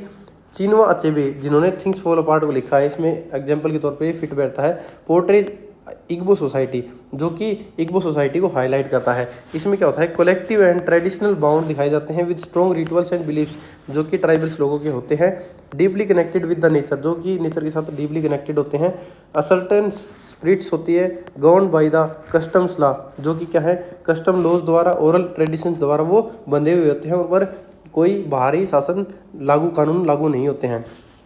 The novel also shows how colonial forces disturb this structure, जो बाहर उपनिवेशित के कारण जो ब्रिटिश लोग आए थे उनके कारण क्या है, इनकी जो स्ट्रक्चर थी, इनके जो कल्चरल एलिमेंट्स था वो बहुत ज़्यादा बिगड़ गया था। और इसके थीम को वो क्या करते हैं, हाईलाइट करते हैं, जो कि कल्चरल कन्फ्लिक्ट और लॉस को दिखाते हैं। In contrast A typical non tribal novel focuses on individual structure, जो क्या करता है नॉन ट्राइबल नोवेल है वो किसको दिखाते हैं, इंडिविजुअल को दिखाते हैं। Struggles with the structured society, structured society के साथ इसके स्ट्रगल को दिखाते हैं।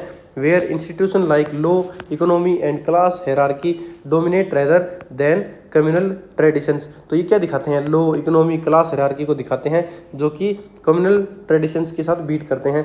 इनके कुछ की डिफरेंसेस है दोनों की बात करें तो जो ट्राइबल है वो क्या होते हैं, कलेक्टिव, नेचर बेस्ड, ओरल और मार्जिनलाइज्ड होते हैं। अगर बात करें तो अगर ट्राइबल लोग होते हैं वो क्या होते हैं, उनकी कलेक्टिव लाइफ होती है, नेचर बेस्ड कल्चर होता है, ओरल ट्रेडिशंस होते हैं, मार्जिनलाइज्ड कम्युनिटीज होती हैं, उनके थीम्स हैं वो सर्वाइवल और आइडेंटिटी पर बेस्ड होते हैं। वहीं नॉन ट्राइबल लोग हैं वो क्या करते हैं, इंडिविजुअल सेंटर्ड होते हैं, उनकी जो स्ट्रक्चर्ड सोसाइटी होती है और उनके जो रिटर्न ट्रेडिशंस होते हैं, उनकी मेन स्ट्रीम सोसाइटी होती है, इसके साथ ही उनकी theme of personal growth and society पर बेस्ड होती है। Tribal novel emphasise survival and identity while the non tribal novel emphasise social roles and personal development पर फोकस करते हैं। तो ये इसके दोनों के बीच में की डिफरेंसेस है जो आप बता सकते हैं। तो इसमें लास्ट में कंक्लूड करके बताते हैं कि the difference between the tribal and the non tribal novels lies in their perspective and priorities. Tribal novels foreground marginalized voice and cultural survival, where non-tribal novels explore border social structure and individual experiences। तो जैसे कि इसमें बताया गया है दोनों क्या करते हैं, इसमें डिफरेंस का जिक्र किया गया है कि जो ट्राइबल है नॉवेल्स वो क्या करते हैं, कलेक्टिव लाइफ को दिखाते हैं, नेचुरल बेस्ड जो उनकी नेचर के साथ कनेक्टिविटी है उसको दिखाते हैं, उन ओरल ट्रेडिशंस को दिखाते हैं। इसके थ्रू क्या है, उन्होंने एक एग्जांपल लिया है, किसके through, things fall apart we see how tribal narratives preserve culture identity. जो ट्राइबल्स नैरेटिव्स हैं वो क्या दिखाते हैं, कल्चरल आइडेंटिटी को, वाइल कन्फ्रंटिंग एक्सटर्नल प्रेशर, जो एक्सटर्नल प्रेशर के कारण making them crucial to understanding diverse literary traditions. बाहरी कॉलोनाइजेशन के कारण उन पर दबाव बनाया जाता है और उनकी जो कल्चरल एलिमेंट्स है वो टूट जाती है। तो इस प्रकार ये हमारा 8th क्वेश्चन यहाँ कंप्लीट होता है। अगला देखते हैं हम इसका 9th question. Can the subaltern speak discuss in the detail with the help of the novel प्रजा। इसमें पहला हमारा क्वेश्चन क्या है, कैन द सबाल्टर्न स्पीक। तो पहले आपको ये पता करना होगा कि सबाल्टर्न होता क्या है। तो सबाल्टर्न उन मार्जिनलाइज लोगों को कहा जाता है। मार्जिनलाइज क्या होते हैं, उपेक्षित लोग जो सोशली ओप्रेस्ड हैं, जो सामाजिक दबाव में हैं, इकोनॉमिकल एक्सप्लॉइटेड हैं, जो पैसे से क्या है लूटे जा रहे हैं, शोषण हो रहा है, पॉलिटिकली पावरलेस है, उनके पास कोई पॉलिटिकली पावर नहीं होती है, उन्हें सबाल्टर्न बोलते हैं। तो इंडियन कॉन्टेक्स्ट में ट्राइबल कम्युनिटी अक्सर सबाल्टर्न ग्रुप में मानी जाती है। प्रजा जो कि ये नोवेल है इसमें मोहंती गोपीनाथ द्वारा लिखा गया है, इस क्वेश्चन को डीपली एक्सप्लोर करते हैं। तो can subaltern speak discuss in detail with the help of the novel प्रजा। तो ये एक बहुत ही इंपॉर्टेंट क्वेश्चन है, आपको इससे पूरी स्टोरी का पता लग जाएगा कि ये स्टोरी है क्या। The question can the speak subaltern famously posed by Gayatri Chakravorty Spivak. तो ये क्या है, जो गायत्री चक्रवर्ती है ना, उन्होंने ये क्वेश्चन उठाया है कि क्या सबाल्टर्न बोलते हैं। Interrogates whether the marginalised group can truly express themselves within dominant structure of power.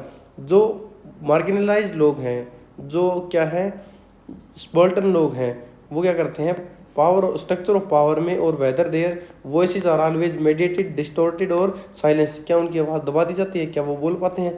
तो ये गायत्री चक्रवर्ती स्पिवाक अपना क्वेश्चन उठाती है। The term subaltern refers to the those outside hegemonic power structures economically, socially, politically marginalise community. तो जैसे मैंने आपको बताया था कि सबाल्टर्न उन मार्जिनलाइज लोगों को कहा जाता है जो सोशली ओप्रेस्ड हैं और इकोनॉमिकली एक्सप्लॉइटेड हैं, पॉलिटिकली पावरलेस होते हैं, तो उन्हें सबाल्टर्न बोला जाता है। In the Indian context tribal groups often occupy this position. जो ट्राइबल्स लोग होते हैं उनको सबाल्टर्न बोला जाता है। The novel Paraja by Gopinath Mohanty provides a compelling literary exploration of the question through its portrayal of an indigenous tribal community subject to the systematic exploration. जो systematic exploration होता है वो गोपीनाथ मोहंती जी अपने नोवेल के थ्रू दिखाते हैं कि इस क्वेश्चन का जवाब देंगे। तो इस क्वेश्चन के थ्रू, इस नोवेल के थ्रू हमें क्या जवाब मिलता है, अंडरस्टैंडिंग द सबाल्टर्न इन प्रजा। तो प्रजा नोवेल है उसमें सबाल्टर्न को देखते हैं। The Paraja tribe depicted in the novel represent the marginalise voiceless community. तो इस नोवेल में मार्जिनलाइज और वॉइसलेस कम्युनिटी को दिखाया जाता है जो living in the forest of Odisha, जो ओडिशा के जंगलों में रहते हैं। They exist outside mainstream, जो एक मेन स्ट्रीम से बाहर रहते हैं। जो सोशियो पॉलिटिकल सिस्टम है lack access to institutional power, उनके पास क्या है, सोशियो पॉलिटिकल सिस्टम की एक्सेस नहीं है, और जो इंस्टीट्यूशनल पावर है वो भी नहीं है। दे आर इकोनॉमिकली एक्सप्लॉइटेड, वो क्या है, इकोनॉमिकली एक्सप्लॉइटेड है, किसके द्वारा, मनी लेंडर्स के द्वारा, लैंडलॉर्ड्स द्वारा। They are socially marginalise and denied dignity, वो क्या है, सोशली मार्जिनलाइज है, उनकी डिनाइड डिग्निटी है। दे आर पॉलिटिकली वॉइसलेस, वो क्या है, पॉलिटिकली क्या है, वॉइसलेस है, उनके पास आवाज़ नहीं है, वो अपनी आवाज़ नहीं उठा सकते। विद नो रिप्रेजेंटेशन और एजेंसी, उनके पास कोई रिप्रेजेंटेशन और एजेंसी नहीं है। जैसे कि इसमें प्रजा में एक करेक्टर है शुक्रुजानी, जो कि इसका मेन करेक्टर है, और उसके बेटे वो क्या करते हैं, सबल्टन कंडीशन में जीते हैं। They lives are saved by forces they can not control challenge और इफेक्टिवली, उनकी लाइफ किसी और द्वारा कंट्रोल की जाती है और वो चेंज नहीं कर सकते, उनको चैलेंज नहीं कर सकते। अब बात करते हैं इसमें silence through structure of power की। स्पिवाक जो गायत्री है वो argues that the subaltern can not speak because dominant system filters suppress their voices, क्योंकि क्या है, जो डोमिनेंट सिस्टम है वो उनकी आवाज़ को दबा देता है। इन प्रजा दिस साइलेंस ओक्योर थ्रू, ये की साइलेंस होती है वो किसके थ्रू पाई जाती है, किसके द्वारा मिलती है, पहली है इकोनॉमिक एक्सप्लॉइटेशन होती है इनकी। जो मनी लैंडर्स और लैंडलॉर्ड्स होते हैं वो प्रजाज को डेब्ट ट्रैप में फंसा देते हैं, और वे क्या करते हैं, उनकी लैंड को, उनकी आज़ादी को, उनकी डिग्निटी को छीन लेते हैं और उनको बंधुआ मजदूर बनने पर मजबूर कर देते हैं और उनकी सफरिंग को बढ़ा देते हैं। उनकी कंप्लेंट कोई नहीं सुनता है, तो उनकी इकोनॉमिक एक्सप्लॉइटेशन होती है। दूसरा है उनका लीगल एंड एडमिनिस्ट्रेटिव सिस्टम, जो इनका पॉलिटिकल और एडमिनिस्ट्रेटिव साइलेंस है कि एडमिनिस्ट्रेटिव सिस्टम ट्राइबल पीपल की प्रोटेक्शन नहीं करते, बल्कि क्या करते हैं, जो उनकी अथॉरिटी स्ट्रक्चर है वो उनको ऑपरेशन को सपोर्ट करते हैं, जो उनके विरोधी लोग हैं ना ट्राइबल के अलावा दूसरे, उनको सपोर्ट करते हैं। प्रजाज अपनी सफरिंग को पावरफुल इंस्टीट्यूशन तक नहीं पहुंचा पाते, तो ट्राइबल लोग हैं वो अपने सिस्टम तक आवाज़ को नहीं पहुंचा पाते। थर्ड है इसमें कल्चरल मार्जिनलाइजेशन, जो सांस्कृतिक उपेक्षा है वो हमें इसमें देखने को मिलती है। कैसे, जो डोमिनेटिंग सोसाइटी है वो ट्राइबल कल्चर को इन्फीरियर मानती है, उनको नीचा मानती है, उनकी कस्टम्स को, उनके बिलीव्स को, उनकी ट्रेडिशंस को रिस्पेक्ट नहीं मिलता है। इससे उनकी आइडेंटिटी और वॉइस कमज़ोर हो जाती है, जिन्हें क्या बोलते हैं, कल्चरल मार्जिनलाइजेशन बोलते हैं। Do the subaltern speak in the novel, तो क्या इसमें अगर जवाब देना होगा आपको, तो क्या इसमें नोवेल में बोलते हैं, तो मेरी तरफ से आंसर होगा यस, इन सम वेज, कुछ तरीकों में ये बोलते हैं। एट वन लेवन प्रजा डू अटेम्प्ट टू स्पीक, हाँ कुछ मुद्दों पे वे बोलते हैं, जैसे कि इमोशनल एक्सप्रेस करते हैं वो अपने इमोशंस एक्सप्रेस करते हैं, अपनी सफरिंग को दिखाते हैं, अपने रेजिस्टेंस करते हैं, उनका पेन और स्ट्रगल है वो नोवेल में क्लियरली दिखाई देता है। They express resistance through the action such as rebellion against exploitation, पहला हो गया।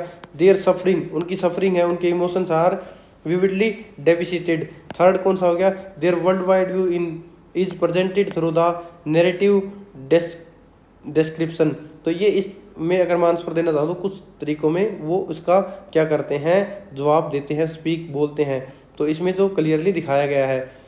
तो अगला है इसमें देयर वॉइस इज लिमिटेड है, वो बोलते तो हैं पर उनकी वॉइस लिमिटेड है, उनकी वॉइस डोमिनेंट पावर स्ट्रक्चर तक नहीं पहुंच पाती है, वे क्या नहीं कर पाते हैं, रिकॉग्नाइजेशन, वो जस्टिस नहीं मिलता है उनको, उनकी अथॉरिटी नहीं है, उनकी जो स्पीच है वो मीडिएटेड है, यानी कि ऑथर के माध्यम से प्रस्तुत की गई है।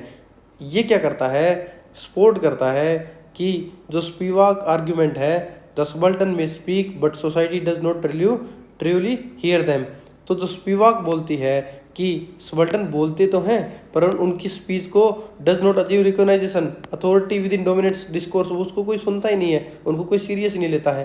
तो ये क्या था कि इसका जवाब है क्या उस लोगों को सुनते हैं, तो ये इसका आंसर है। अब आगे देखते हैं कि कुछ मूवमेंट्स ऑफ रेजिस्टेंस एंड असर्टेशन, जो रेजिस्टेंस है नोवेल में वो कैसे देखने को मिलता है, जो ऑपरेशंस हैं, जो प्रजा का रेजिस्टेंस है उसमें दिखाते हैं। जैसे कि डिस्पाइट सिस्टमेटिक साइलेंस प्रजा कंटेन्स मूवमेंट ऑफ रेजिस्टेंस, तो प्रजा को क्या देखने को मिलता है, रेजिस्टेंस देखने को मिलता है। The character resist unjust authority, तो करेक्टर क्या करते हैं, रजिस्ट करते हैं अनजस्ट अथॉरिटी को even if unsuccessfully. Their attachment to land community reflects a form of identity of assertion, वो क्या है, जमीन से जुड़े हुए हैं, अपनी कम्युनिटी से जुड़े हुए, बहुत प्यार करते हैं। इमोशनली एंड मोरल स्ट्रेंथ, उनके पास इमोशनली और मोरल स्ट्रेंथ है, is evident in their endurance, तो एक्सप्लॉइटेशन के खिलाफ वो क्या करते हैं, रेबिलियन है, और अटैचमेंट उनकी लैंड और कम्युनिटी के साथ है, उनकी इमोशनल एंड्योरेंस है, ये एक्स उनकी आइडेंटिटी और डिग्निटी को प्रिजर्व करते हैं। तो ये रेजिस्टेंस इन द नोवेल या रेजिस्टेंस एंड असर्टेशन को दिखाता है। अगला है इसमें role of the author as a mediator. तो Gopinath Mohanty as a mediator कैसे अपना रोल निभाता है, इसमें वो देखते हैं। Gopinath Mohanty plays a crucial role in the representing subaltern voices.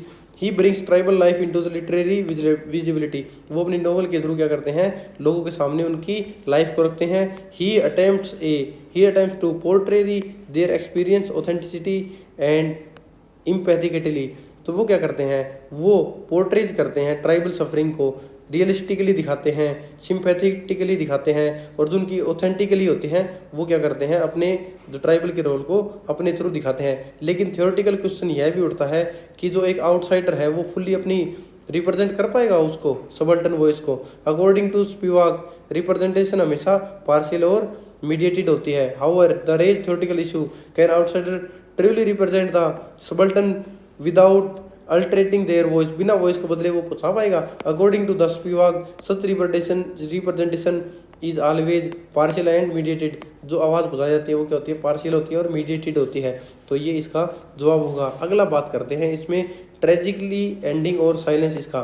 तो प्रजा नोवेल है वो कैसे इसकी दुखद और अंत होता है और मौन रहते हैं।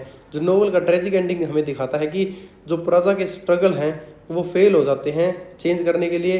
जो पावर स्ट्रक्चर है वो अनचेंज रह जाती है, वो उसमें कुछ बदलाव नहीं आता। Their suffering remains ignored. जो प्रजा की स्ट्रगल हैं वो सिस्टमेटिक चेंज नहीं कर पाते हैं। जो उनकी सफरिंग्स है लार्जली अनरिकॉग्नाइज है बाय द पावर। वो पावर वैसी की वैसी रह जाते हैं, उनको कोई बदलने वाला नहीं है।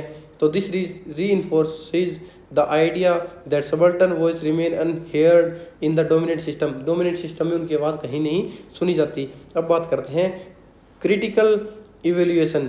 तो नोवेल में जो स्पिवाक थ्योरी है वो कैसे सपोर्ट करती है। जो सबल्टन रिमेन्स क्या है, अनमार्जिनलाइज। सपोर्ट कैसे करते हैं, सबल्टन रिमेन अनहियर्ड, उसको कोई नहीं सुनता। Within institutional framework their speech lack power. तो ये क्या है, वो सपोर्ट करता है कि भाई उनकी कहीं नहीं सुनी जाती। सबल्टन रिमेन मार्जिनलाइज, उपेक्षित ही रह जाते हैं। इनके इंस्टीट्यूशंस है वो इग्नोर्ड होते हैं, उनकी आवाज़ को कोई नहीं सुनता। पावर स्ट्रक्चर उनको साइलेंस कर देती है।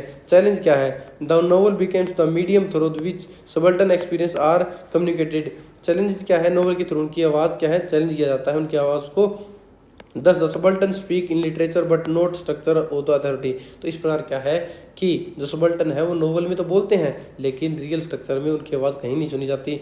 अगर इसका कंक्लूड करें तो पूरे आंसर को कंक्लूड करके आप बता सकते हैं।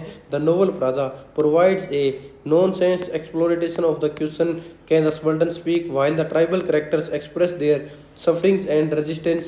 Their voices remain marginalized within the dominant socio-political system through the narrative. तो उनकी आवाज़ क्या है, दबी की दबी रह जाती है, कोई उनकी आवाज़ नहीं सुनता।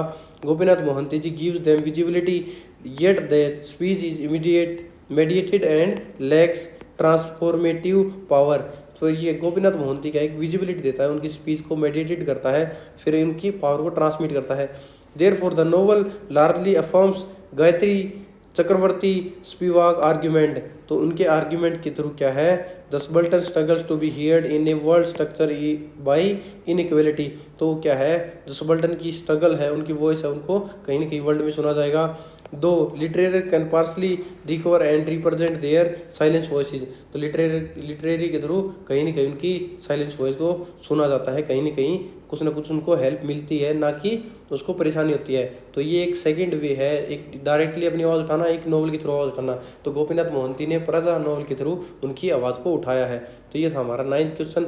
अब देखेंगे इसका क्वेश्चन नंबर 10। क्वेश्चन नंबर 10 क्या बोलता है, novels are neither recipe nor advice columns yet transform individuals. Discuss the awakening in the light of this statement. तो इसमें क्या बोला गया है, इस क्वेश्चन के बोलने का मतलब क्या है कि novels are neither receive nor advice column. मतलब क्या है कि ये डायरेक्ट हमें कहना भी नहीं चाहता कि भाई हाँ ये चीज़ ऐसे करो, बल्कि हमें कैरेक्टर के थ्रू समझाता है कि आपको क्या करना चाहिए क्या नहीं करना चाहिए। Discuss the awakening in the light of this statement. तो द अवेकनिंग हमें नोवेल है उसके थ्रू इसके क्वेश्चन का आंसर देना है। तो सबसे पहले जो ये स्टेटमेंट दी गई है ऊपर, novels are neither receive nor advice columns yet transform individuals. जो ये स्टेटमेंट है इसका मतलब है कि novels do not directly tell people what to do. ये डायरेक्टली लोगों को नहीं बताते हैं कि क्या करना है, वो नहीं बताते कि हाउ टू लाइव, हमें कैसे जीना है। जैसे कि रेसिपी होती है या कोई एडवाइस मैनुअल होता है, उसमें आपको एडवाइस की जाती है, वो आप पे डिपेंड है कि उसको आप मानो ना मानो, कैसे क्या करो क्या ना करो। परंतु क्या है, हमें इसके बजाय नॉवेल्स क्या करते हैं, इन्फ्लुएंस करते हैं रीडर को इनडायरेक्टली, किसके थ्रू, करेक्टर के थ्रू, इमोशंस के थ्रू, एक्सपीरियंस के थ्रू, आइडियाज़ के थ्रू। जैसा कि हमें एग्जाम्पल लेना है द अवेकनिंग का, जो कि कार्टे चोपिन द्वारा लिखा गया है। ये क्या करता है, परफेक्टली इस आइडिया को फॉलो करता है, जो कि Kate Chopin does not give moral instruction, rather she present the inner journal of Edna Pontellier and allows reader to think critically. वो क्या करता है, कार्टे चोपिन एडना पोंडलियर के थ्रू अपने व्यूज़ को रखता है, उसके थ्रू क्या बताता है कि फ्रीडम को, आइडेंटिटी को, जेंडर रूल्स को, सोशल रेस्ट्रिक्शन को कैसे लेना है, कैसे समझना है। तो ये हमारा इस क्वेश्चन की स्टेटमेंट है। फिर आगे इसके कुछ पॉइंट है, उसको समझेंगे। The statement struggle that the novel do not function as a direct guide. तो नोवल डायरेक्ट गाइड नहीं करते और moral instruction like recipe, advice manuals, instead they work indirectly. वो क्या करते हैं, इनडायरेक्टली काम करते हैं through narrative, character, experience to influence reader, thought, emotion, self awareness. वो उनमें सेल्फ अवेयरनेस लाते हैं। The awakening by Kate Chopin exemplifies this ideas. The novel does not prescribe how individual should live, rather it present the inner journal of Edna Pontelier, allow reader to engage critically। वो बताते हैं कि वो खुद को कैसे engage करना है with the question of the identity, freedom, social constraints. तो इसके थ्रू हमें बताना है कि कैसे हमें क्या करना है क्या नहीं करना, वो हमारा खुद का ओपिनियन है, हम क्या करना चाहते हैं क्या नहीं करना चाहते। इसका पहला पॉइंट क्या है, at the centre of the novel Edna gradually awakening to her own desires and individuality. तो एडना क्या करती है, खुद की इच्छा को जागृत करती है, अवेकनिंग करती है और सेल्फ डिस्कवरी करती है। जब शुरुआत में बात करें एडना पोंटलियर के बारे में, तो वो एक ऐसी ज़िंदगी जीती है कि वो एक मैरिड वुमेन है, तो मैरिज एक्सपेक्टेशन के साथ जीती है। उनके 2 बच्चे हैं, मदरहुड ड्यूटीज़ करती है और पितृसत्तात्मक जो समाज है उसमें जीती है, पैट्रियार्कल नॉर्म्स में वो जीती है। परंतु बाद में वो क्या रियलाइज़ करना शुरू कर देती है कि उसकी एक अलग इंडिविजुअलिटी है, उसकी अपनी डिज़ायर्स हैं, उसको फ्रीडम की ज़रूरत है।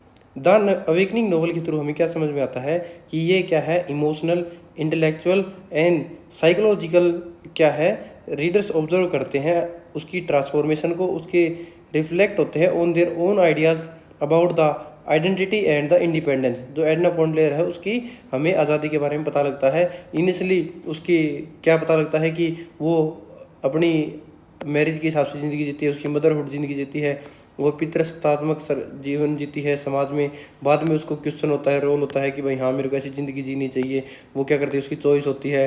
फिर वो क्या करती है, इमोशनल साइकोलॉजिकल ट्रांसफॉर्मेशन करती है, नॉनसेंस एम्बिग्यूटी करती है, और उसकी एब्सेंस में क्या करती है, explicit guidance and compels reader to interact Edna's actions for themselves. और वो क्या करती है, बाद में अपनी खुद की आइडेंटिटी की खोज में निकल पड़ती है।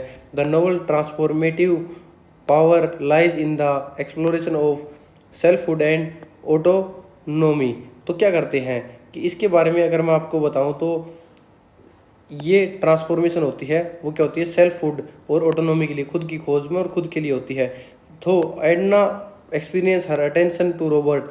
बाद में क्या है, वो एक सी बीच पे घूमने जाते हैं, वहाँ पर उसकी मुलाकात रॉबर्ट से होती है, तो उसकी अट्रैक्शन हो जाती है रॉबर्ट के through. Her rejection of the domestic duties and her pursuit of artistic expression, readers are invited to reflect on the tension between the personal freedom and the social responsibility. तो इसमें क्या है, एक जो एडना पोंडलियर है वो शादीशुदा है, उसके बच्चे हैं, वो एक अपना गृहस्थी जीवन व्यतीत कर रही है। इसके बीच में क्या है, उसकी एक रिस्पॉन्सिबिलिटी है और उसकी फ्रीडम के बीच में क्वेश्चन आकर खड़ा हो जाता है। The narrative does not instruct reader to imitate Edna rather than it expose the constraint placed on the women and encourages a deeper understanding of the individually identity. तो इसमें क्या है, इनक्रेज करता है एक वुमेन को इंडिविजुअल आइडेंटिटी के लिए, जो कि 90s की बात कर रहा है। उस टाइम ये बहुत बड़ी बात हो जाती थी, क्योंकि उसका गृहस्थी जीवन से उसको संबंधित था, ऐसी चीज़ें करने के लिए वुमेन को परमिशन नहीं थी। मोर एवर चोपिन यूजेज सिम्बोलिज्म। तो कार्टे चोपिन ने क्या किया है, इस नॉवल में सिम्बोलिज्म का भी प्रयोग किया है and settings to deepen this transformation. और इसकी ट्रांसफॉर्मेशन को डीपन दिखाने के लिए किसके लिए, किसको यूज़ किया गया है, सी को। For instance represent both freedom and the danger. तो सी क्या है, एक फ्रीडम का भी प्रतीक है और डेंजर का प्रतीक है। It became a space where Edna experience liberation but also confirms the limit of her independence. तो क्या करती है एडना पोंडलियर, इसमें एक आज़ादी फील करती है, तैरती है, लेकिन अंत में एक कारण भी बनता है। ये उसकी इंडिपेंडेंस की लिमिट का और वो मर जाती है। Such symbolism engages readers on an emotional and intellectual level, promoting introspection rather than delivering straightforward advice. तो इसमें क्या है, जो राइटर ने क्या स्ट्रेट फॉरवर्ड एडवाइस देने के बजाय जो रीडर है उस पर क्वेश्चन छोड़ दिया कि उन्हें क्या करना है, क्या समझना है। The novel conclusion is partially significant. The novel का कंक्लूजन है वो पार्शली सिग्निफिकेंट है।